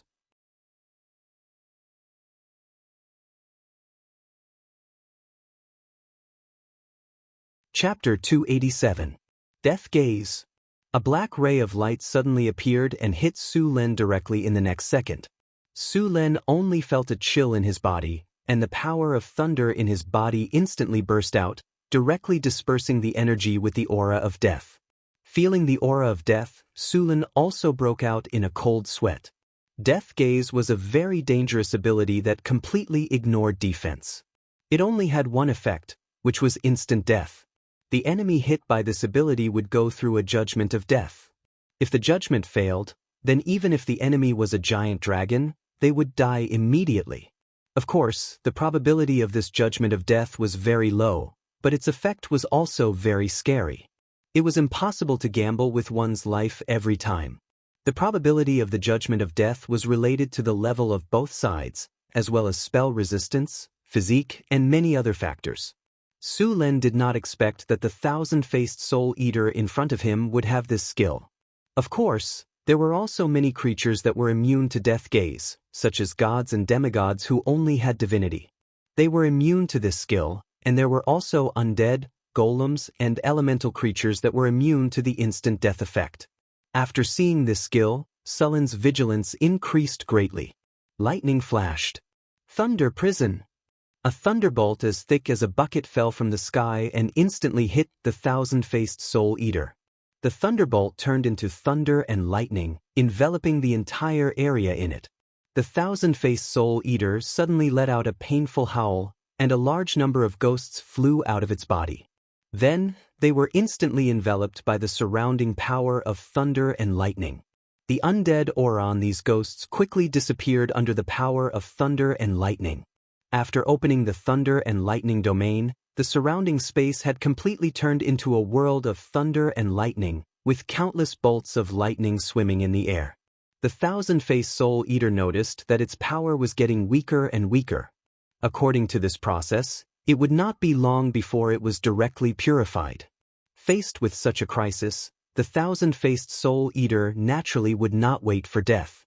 Countless bodies made up of ghosts kept changing, trying to break through the thunder and lightning cage. Every time it collided with the thunder and lightning, it would consume some of its power. Soul Howl. A wave of soul power instantly erupted from the thousand-faced Soul Eater. Su Len felt as if his head was suddenly being hammered by a dozen hammers. Intense pain wreaked havoc in his mind. After a while, the pain disappeared. Su Len felt a warm sensation at the tip of his nose. He reached out and touched it. A large amount of blood was oozing out of his nostrils. Damn it! Sullen's expression was ugly. The howling of the soul had almost driven Su Len crazy. He didn't want to experience that kind of pain again. Under the attack just now, Sullen's thunder prison also weakened. Taking advantage of this opportunity, the thousand-faced Soul Eater forcefully escaped from the thunder prison after consuming a large number of spirits. In the next second, strange weeping sounds could be heard. In the land of the undead, the fog appeared again. Blurry figures also appeared in the fog. These figures wandered around Su Len and let out evil grins. Many spirits even wanted to suck the life energy from Su Len. However, as the thunder and lightning on Sullen's body surged again, the spirits that couldn't dodge in time were instantly enveloped by the thunder and lightning. The bodies made of fog instantly exploded. Then, the spirits that were further away screamed in horror and fled from Sullen's surroundings. Thunderbolt. After the thousand-faced Soul Eater escaped from the thunder prison, it instantly blended into the surrounding spirits. With the help of the spirit's disguise, Su Len could not find its true body. Seeing this situation, the thunder and lightning energy in Sullen's body quickly circulated. The powerful thunder and lightning energy erupted again. A thundercloud shrouded the sky and a large amount of thunder and lightning kept rolling. In the next second, hundreds of thunder and lightning bolts fell from the sky and enveloped the entire space. The spirits in this space were all enveloped by the thunder and lightning. Ordinary spirits couldn't withstand the thunder and lightning attack at all. In an instant, a large number of spirits were killed. Su Len looked around and instantly saw the figure of the thousand-faced Soul Eater. Found you! With a flash of thunder and lightning, Sullen's body disappeared in an instant. In the next second, he appeared in front of the thousand-faced Soul Eater. Thunderstorm. Powerful thunder and lightning energy came from Sullen's body and then exploded in an instant. The dazzling thunder and lightning directly lit up the dark underground space. Thunder Spear. A spear condensed from thunder and lightning appeared in Sullen's hand. This time, he didn't throw it. Instead, he directly grabbed the thunder spear and stabbed the thousand-faced Soul Eater. The powerful thunder and lightning energy directly exploded in the body of the thousand-faced Soul Eater. Roar! With a miserable howl, the thousand-faced Soul Eater's body exploded like fireworks. Countless shadows flew out of her body. The thunder and lightning completely tore her body apart. In the end, countless spirits were purified by the thunder and lightning energy. The surrounding death energy dissipated and the fog dispersed. Figures appeared in this space. These figures looked at Su Len blankly. They seemed to want to say something, but in the next second, countless spiritual lights dissipated with the wind. These spirits that were once trapped here were completely freed by the thunder and lightning energy. However, because their souls were also destroyed, they directly entered the Origin Sea and formed a new soul in the Origin Sea. After all the spirits dispersed, the shadow of a middle-aged man in his 40s appeared in front of Su Len. This middle-aged man should be a spellcaster. After bowing to Su Len in an ancient wizard's way, he turned into countless light spots and scattered with the wind. "Thank you." There seemed to be a weak voice in his ear. The voice was ethereal and almost inaudible. Clang! With a soft sound, a purple crystal fell to the ground. This was not condensed by Sullen's soul energy. Instead, it was left behind by the thousand-faced soul eater. This kind of soul crystal could only be condensed after the death of a high-grade spirit body. It contained the final essence of a spirit, and its quality was much higher than that of a man-made soul crystal. Su Lin reached out and picked up the soul crystal. The purple soul energy in the soul crystal was pure and transparent. This was a legendary grade soul crystal. Felix's longing, legendary grade soul crystal. This was the soul crystal condensed by the Arcanist Felix's soul energy. It contained his infinite longing. Felix was the original main body of the thousand-faced soul eater. He was a powerful Arcanist, but for some unknown reason he died here. However, for some unknown reason, this Arcanist's soul turned into a ghost. Then, over the past few thousand years, he devoured countless souls and finally became the thousand-faced soul eater. In the end, he was freed in Sullen's hands. This soul crystal still contained the last remnants of his longing. The emotions on it seemed to be able to affect Sullen's emotions. After dealing with the thousand-faced soul eater, the fog dissipated. The land of the undead was also purified by Sullen's lightning domain. All the negative energy was dispelled, and the area became normal again. At the same time, after the death of the thousand-faced soul eater, the northern city soldiers and gnomes who had fallen into the dream woke up one after another. However, many of them were still in a daze. It was obvious that they had not woken up from the dream. Hathaway slowly opened her eyes. At this moment, many images flashed through her eyes. It was just a dream after all. Hathaway sighed softly. She quickly recovered. After Hathaway woke up, the others also woke up one after another. However, none of them looked good. It was obvious that the dream they had just experienced was not good. "Is that specter dead?" Hathaway asked. "It's already dead. I didn't expect this specter to evolve into a rare monster like the thousand-faced soul eater. It even has the ability to dream." Su Lin said slowly, nodding slightly. "Let's take a break. We'll continue our journey." After the nightmare, although the group did not feel tired physically, they did not feel good mentally. After all, it took a lot of courage to face the thing they feared the most in the dream. Of course, it was not that there were no benefits at all. After going through the training of the dream, the spirit attribute would increase slightly. An increase of 1 or 2 points was not bad. Of course, if one was extremely lucky, they could also obtain the innate talent of strong will. However, Su Lin and the others were not very lucky. None of them had awakened the innate talent of strong will. After resting for a while, the group continued to move forward into the ruins. Some mutated insects and giant centipedes appeared. These things were not very strong. Su Lin did not have to do anything. They were all taken care of by Hathaway, the gray dwarf, and the centaurs. As they continued to go deeper, more and more dilapidated ancient buildings appeared before Sullen's eyes. Su Lin even recognized some mining equipment. However, after thousands of years, these equipment had become seriously rusty. Other than being melted down and reforged, there was no other use for them. The ruins were probably built on a vein of ore. Su Lin and the others found many mines, but the equipment inside had long decayed. Some of the mines had also collapsed. Su Lin picked up some ores to check, but he did not find much. The ores were very pure. It seemed that the ancient Arcanists had been mining here for a long time. The veins near the surface were basically all mined. Now, many of these mines had become the nests of underground creatures. Su Lin did not destroy the nests. He led the group deeper. Soon, Su Lin found some magic lamps left on some stone pillars. These magic lamps had lost their power and could not work. Some were completely broken.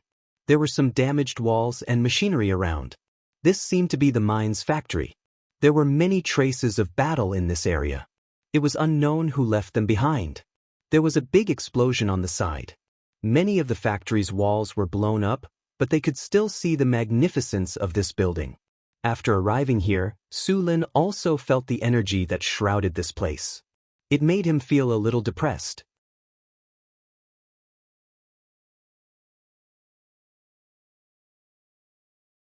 Chapter 288.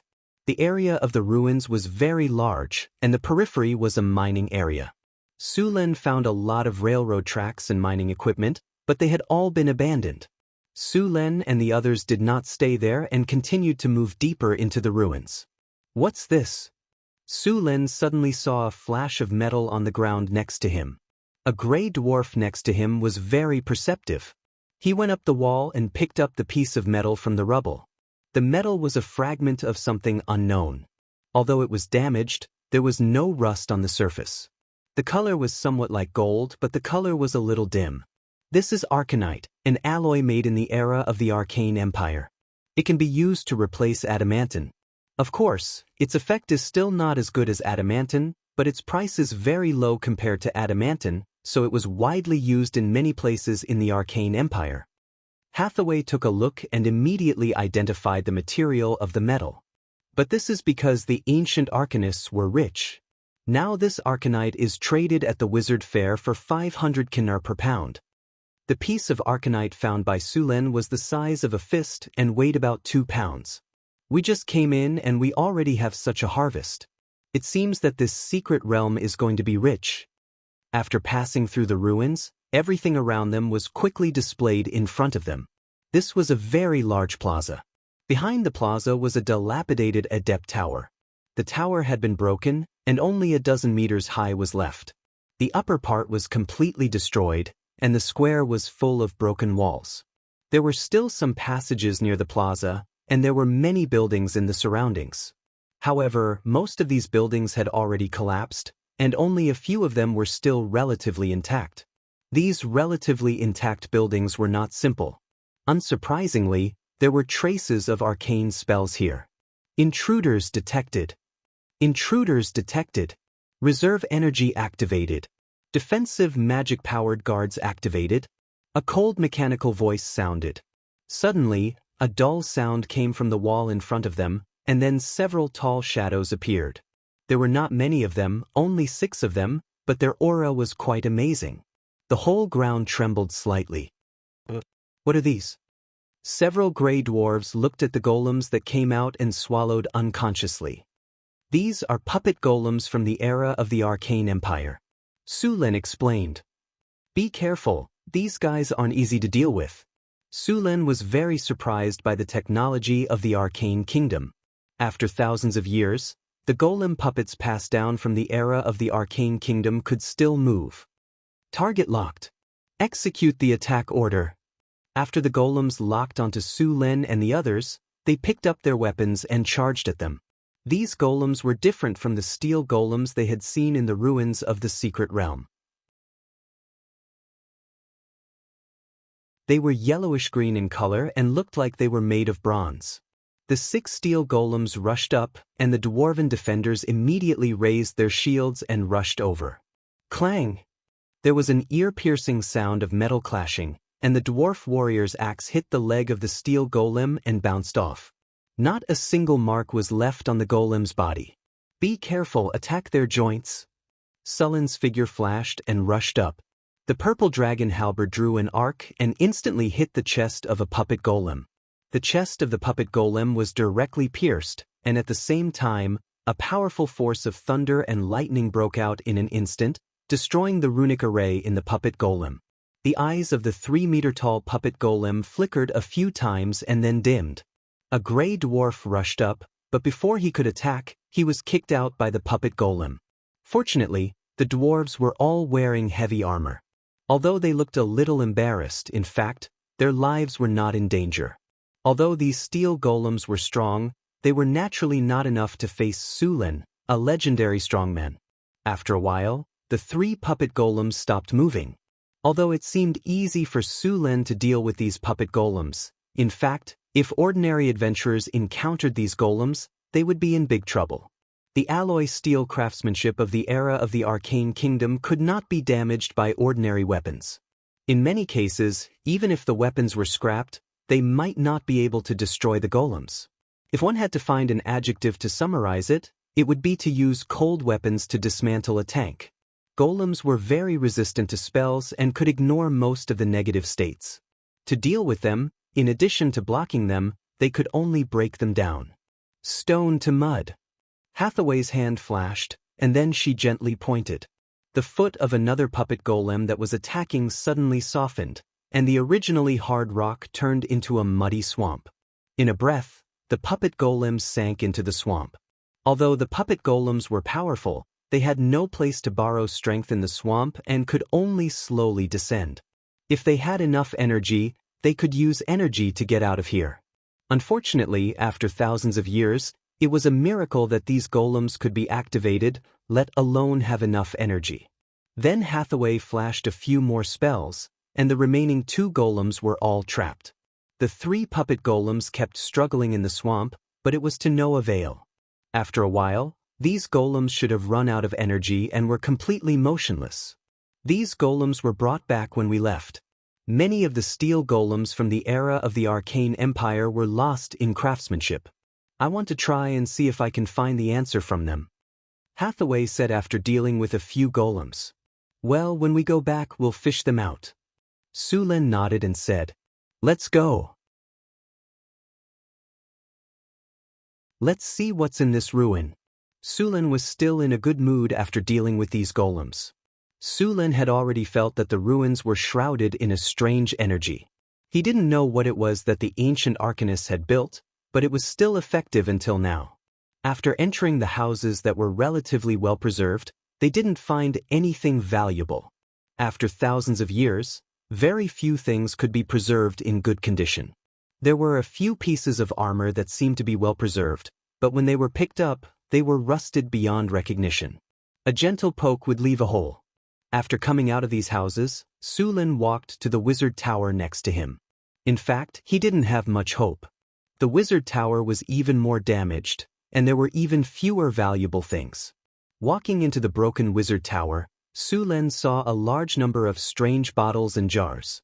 The things inside had been completely decayed, and their original appearance could not be seen. He pushed open the small door next to him, and there was a laboratory behind the small door. In the middle of the room, there was a test bench with a lot of books on the shelves next to it. There were also a lot of materials under it.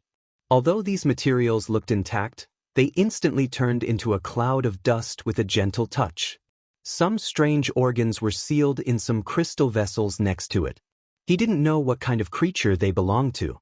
These things had also completely lost their effectiveness due to the loss of magic power. Although many things here were completely damaged, Sulen still found some experiment logs. These experiment logs should be more important information, and they were recorded in a specially processed notebook. Arcane Calendar 1025, 12th of September, I found a special mineral in the underground mineral base in the north. When I first saw this mineral, I noticed that it was different. I swear, this is a brand new metal, and it also has other energy.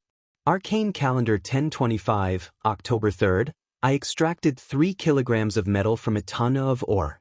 This is a silver-white metal. Although I don't know the characteristics of this metal, I think I'm going to be rich this time. Next year on the Arcane Voice, I'll be on the cover. There was a missing part in the middle, as if it was erased by some force. Arcane Calendar 1026, May 8th, my discovery really surprised the people of the Nine Ring Council. They recognized my discovery, but they were unwilling to continue the research. They also warned that this metal is very dangerous. *T, these people are jealous of my research success and want me to give up. Then they will get the fruits of my labor. I will never let them succeed. Arcane Calendar 1026, October 13th, this is really a great metal. It can accelerate the mutation of species. A ferocious bear can actually overturn a ground dragon after mutation. This is really a great discovery.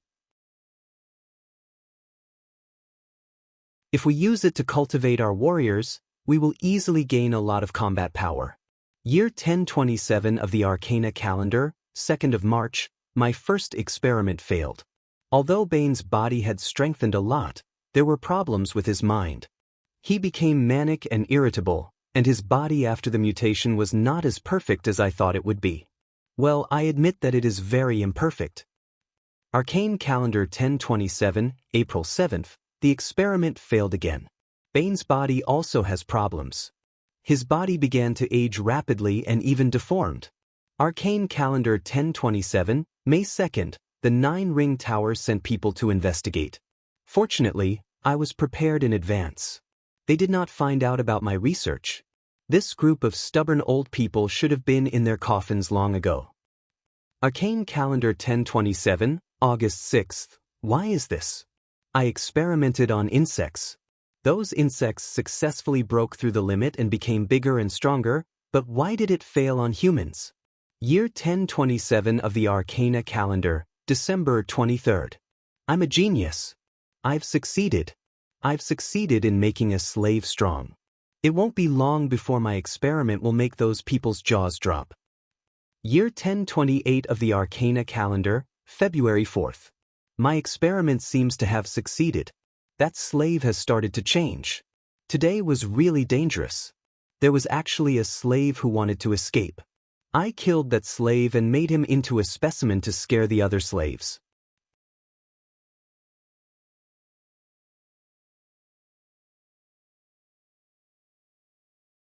Chapter 289.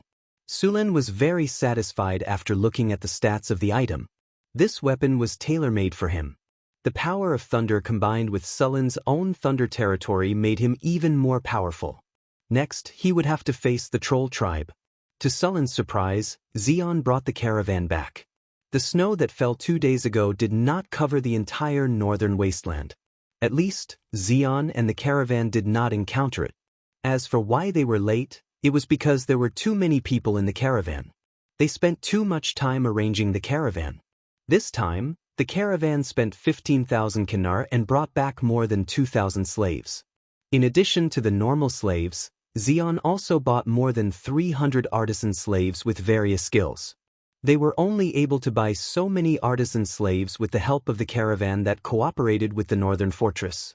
Otherwise, they would not have been able to buy them at all. There were also many refugees that followed them here. After a few months of advertising, the northern fortress had gained a lot of fame.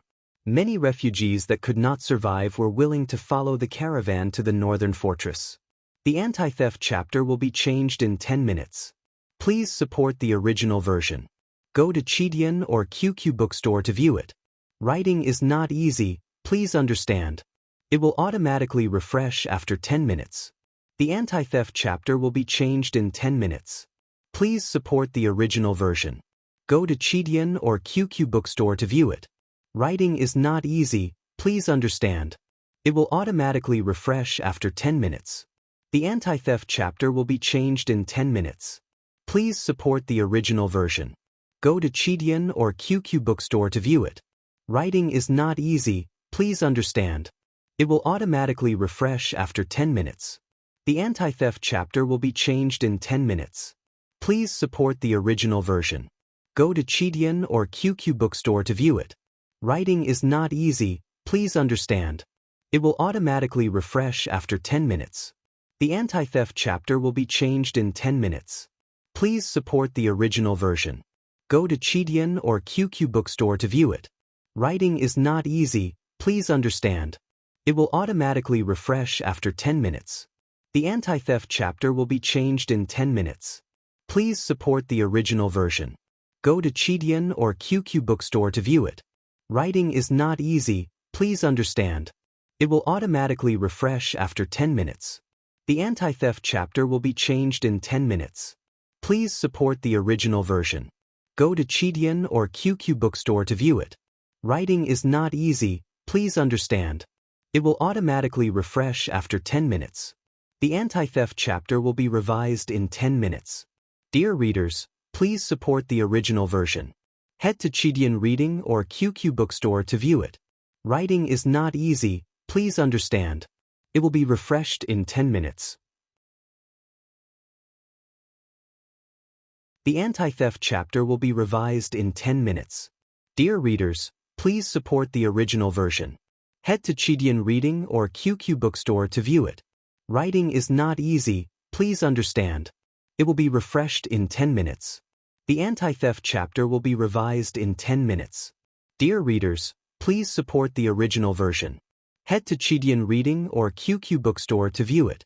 Writing is not easy, please understand. It will be refreshed in 10 minutes.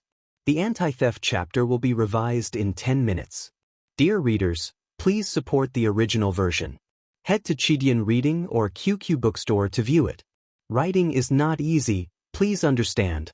It will be refreshed in 10 minutes. The anti-theft chapter will be revised in 10 minutes. Dear readers, please support the original version. Head to Chidian Reading or QQ Bookstore to view it. Writing is not easy, please understand. It will be refreshed in 10 minutes. The anti-theft chapter will be revised in 10 minutes. Dear readers, please support the original version. Head to Chidian Reading or QQ Bookstore to view it. Writing is not easy, please understand. It will be refreshed in 10 minutes. The anti-theft chapter will be revised in 10 minutes. Dear readers, please support the original version. Head to Chidian Reading or QQ Bookstore to view it. Writing is not easy, please understand. It will be refreshed in 10 minutes. The anti-theft chapter will be revised in 10 minutes. Dear readers, please support the original version.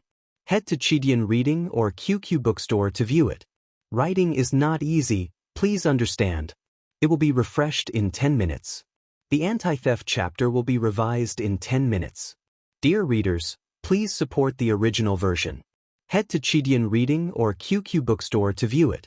Writing is not easy, please understand. It will be refreshed in 10 minutes. The anti-theft chapter will be revised in 10 minutes. Dear readers, please support the original version. Head to Chidian Reading or QQ Bookstore to view it. Writing is not easy, please understand. It will be refreshed in 10 minutes. The anti-theft chapter will be revised in 10 minutes. Dear readers, please support the original version. Head to Chidian Reading or QQ Bookstore to view it. Writing is not easy, please understand. It will be refreshed in 10 minutes. The anti-theft chapter will be revised in 10 minutes. Dear readers, please support the original version. Head to Chidian Reading or QQ Bookstore to view it. Writing is not easy, please understand. It will be refreshed in 10 minutes. The anti-theft chapter will be revised in 10 minutes. Dear readers, please support the original version. Head to Chidian Reading or QQ Bookstore to view it. Writing is not easy, please understand. It will be refreshed in 10 minutes. The anti-theft chapter will be revised in 10 minutes. Dear readers, please support the original version. Head to Chidian Reading or QQ Bookstore to view it. Writing is not easy, please understand. It will be refreshed in 10 minutes. The anti-theft chapter will be revised in 10 minutes. Dear readers, please support the original version. Head to Chidian Reading or QQ Bookstore to view it. Writing is not easy, please understand. It will be refreshed in 10 minutes. The anti-theft chapter will be revised in 10 minutes. Dear readers, please support the original version. Head to Chidian Reading or QQ Bookstore to view it. Writing is not easy, please understand. It will be refreshed in 10 minutes. The anti-theft chapter will be revised in 10 minutes. Dear readers, please support the original version. Head to Chidian Reading or QQ Bookstore to view it. Writing is not easy, please understand. It will be refreshed in 10 minutes. The anti-theft chapter will be revised in 10 minutes. Dear readers, please support the original version. Head to Chidian Reading or QQ Bookstore to view it. Writing is not easy, please understand. It will be refreshed in 10 minutes. The anti-theft chapter will be revised in 10 minutes. Dear readers, please support the original version. Head to Chidian Reading or QQ Bookstore to view it. Writing is not easy, please understand. It will be refreshed in 10 minutes. The anti-theft chapter will be revised in 10 minutes. Dear readers, please support the original version. Head to Chidian Reading or QQ Bookstore to view it. Writing is not easy, please understand. It will be refreshed in 10 minutes. The anti-theft chapter will be revised in 10 minutes. Dear readers, please support the original version. Head to Chidian Reading or QQ Bookstore to view it. Writing is not easy, please understand. It will be refreshed in 10 minutes. The anti-theft chapter will be revised in 10 minutes. Dear readers, please support the original version. Head to Chidian Reading or QQ Bookstore to view it. Writing is not easy, please understand.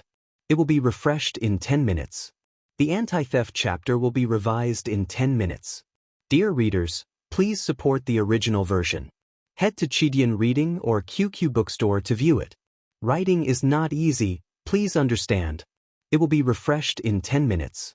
The anti-theft chapter will be revised in 10 minutes. Dear readers, please support the original version. Head to Chidian Reading or QQ Bookstore to view it. Writing is not easy, please understand. It will be refreshed in 10 minutes. The anti-theft chapter will be revised in 10 minutes. Dear readers, please support the original version. Head to Chidian Reading or QQ Bookstore to view it. Writing is not easy, please understand. It will be refreshed in 10 minutes. The anti-theft chapter will be revised in 10 minutes. Dear readers, please support the original version. Head to Chidian Reading or QQ Bookstore to view it. Writing is not easy, please understand. It will be refreshed in 10 minutes. The anti-theft chapter will be revised in 10 minutes. Dear readers, please support the original version. Head to Chidian Reading or QQ Bookstore to view it. Writing is not easy, please understand. It will be refreshed in 10 minutes. The anti-theft chapter will be revised in 10 minutes. Dear readers, please support the original version. Head to Chidian Reading or QQ Bookstore to view it. Writing is not easy, please understand. It will be refreshed in 10 minutes. The anti-theft chapter will be revised in 10 minutes. Dear readers, please support the original version. Head to Chidian Reading or QQ Bookstore to view it. Writing is not easy, please understand. It will be refreshed in 10 minutes. The anti-theft chapter will be revised in 10 minutes. Dear readers, please support the original version. Head to Chidian Reading or QQ Bookstore to view it. Writing is not easy, please understand. It will be refreshed in 10 minutes. The anti-theft chapter will be revised in 10 minutes. Dear readers, please support the original version. Head to Chidian Reading or QQ Bookstore to view it. Writing is not easy, please understand. It will be refreshed in 10 minutes. The anti-theft chapter will be revised in 10 minutes. Dear readers, please support the original version. Head to Chidian Reading or QQ Bookstore to view it. Writing is not easy, please understand. It will be refreshed in 10 minutes. The anti-theft chapter will be revised in 10 minutes. Dear readers, please support the original version. Head to Chidian Reading or QQ Bookstore to view it. Writing is not easy, please understand. It will be refreshed in 10 minutes. The anti-theft chapter will be revised in 10 minutes. Dear readers, please support the original version. Head to Chidian Reading or QQ Bookstore to view it. Writing is not easy, please understand. It will be refreshed in 10 minutes. The anti-theft chapter will be revised in 10 minutes. Dear readers, please support the original version. Head to Chidian Reading or QQ Bookstore to view it. Writing is not easy, please understand. It will be refreshed in 10 minutes. The anti-theft chapter will be revised in 10 minutes. Dear readers, please support the original version. Head to Chidian Reading or QQ Bookstore to view it. Writing is not easy, please understand. It will be refreshed in 10 minutes. The anti-theft chapter will be revised in 10 minutes. Dear readers, please support the original version. Head to Chidian Reading or QQ Bookstore to view it. Writing is not easy, please understand. It will be refreshed in 10 minutes. The anti-theft chapter will be revised in 10 minutes. Dear readers, please support the original version. Head to Chidian Reading or QQ Bookstore to view it. Writing is not easy, please understand. It will be refreshed in 10 minutes. The anti-theft chapter will be revised in 10 minutes. Dear readers, please support the original version. Head to Chidian Reading or QQ Bookstore to view it. Writing is not easy, please understand. It will be refreshed in 10 minutes. The anti-theft chapter will be revised in 10 minutes.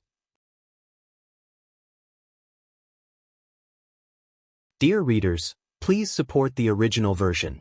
Head to Chidian Reading or QQ Bookstore to view it. Writing is not easy, please understand. The anti-theft chapter will be revised in 10 minutes. Dear readers, please support the original version. Head to Chidian Reading or QQ Bookstore to view it. Writing is not easy, please understand. It will be refreshed in 10 minutes.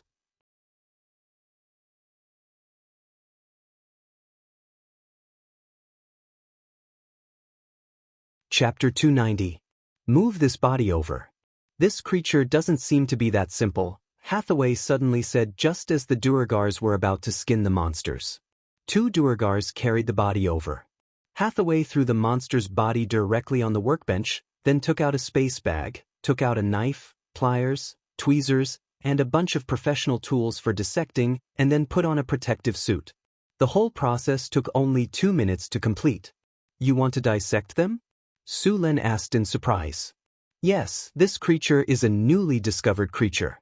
I need to understand its body structure and value, Hathaway said without looking up. Then she snapped her fingers, and an energy shield wrapped the monster's body. She then put on gloves and was ready to dissect it. Su Len looked around and looked at Hathaway. A 36D cutie bear girl suddenly took out a bunch of knives to dissect a monster. It was a bit strange. Hathaway didn't notice Sullen's expression. After getting ready, she began to dissect. As an alchemist, Hathaway was also very familiar with dissection. She accurately found the easiest part to dissect, and then quickly dissected the monster's body. Seeing her neat movements, Su Len suddenly felt a chill on his back. He watched as Hathaway dissected a complete body into pieces like a butcher dissecting an ox, and the internal organs were also placed aside. The scales on the monster's body were also separated, and the whole workbench was filled with various internal organs and materials of the monster. After dissecting, Hathaway took out some research tools like a microscope and other equipment from the space bag, and then began to analyze the materials. Seeing that Hathaway was busy, Su Len didn't want to disturb her. He could only start to search the ruins. Sir, we found some strange devices. At this time, a Duergars ran over to report. Strange devices? Over there. Sullen's eyes lit up. The devices in the ruins were left behind from the time of the Arcane Empire, and many of the technologies were still not mastered. If they could find something good to study or repair, they might get unimaginable benefits. In the basement over there. Under the lead of the Duergars, Su Len came to the abandoned building that was still intact. There was a staircase extending downwards in the building, and they went down the stairs to the basement. Because it had been closed for a long time, the air in the basement was very turbid. Su Len snapped his fingers and summoned 2 wind elementals to clean up the dust around them. At the same time, fresh air. The basement area was very large. Su Len roughly observed it. It was the size of a football field. After entering, Su Len clearly felt that the strange energy was getting stronger and stronger. Summoning a ball of light, Su Len began to observe the strange mechanical structure in the basement. It was made of red crystal mixed with a pale gold alloy.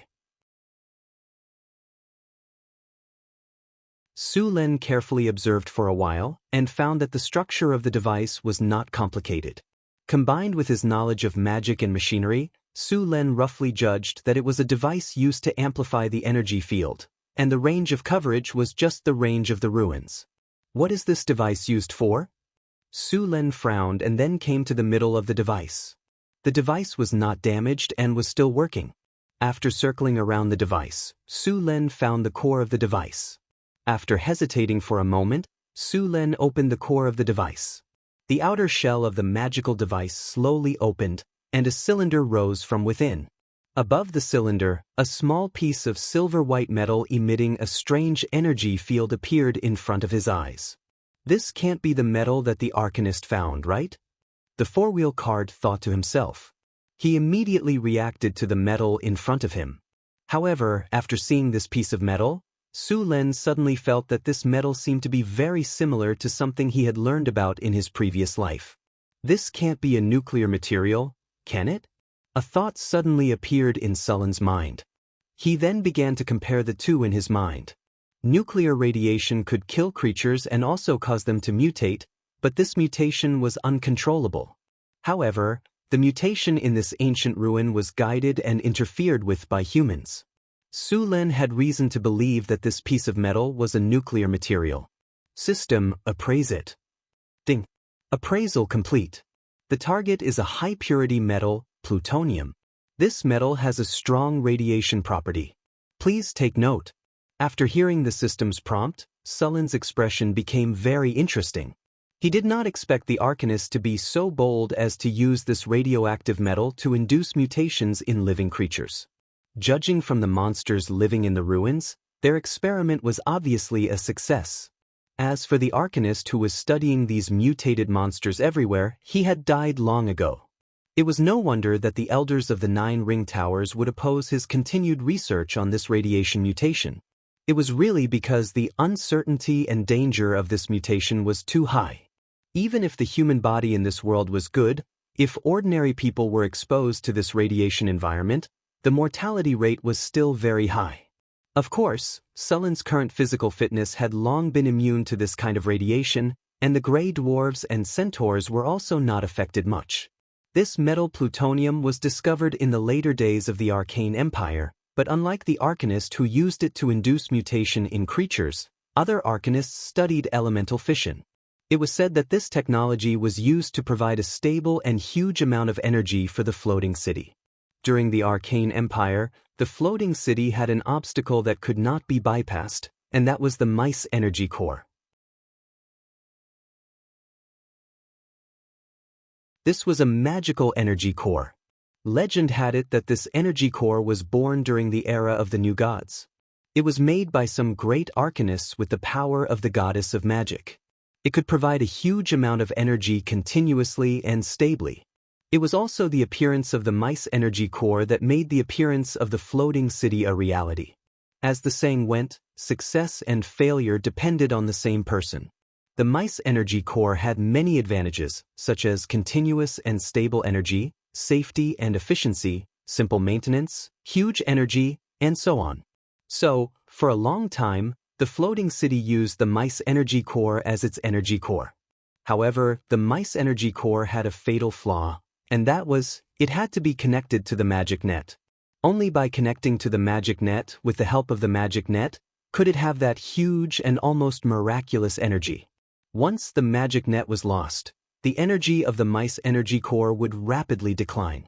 After the Arcanists at that time discovered this problem, they began to study it continuously.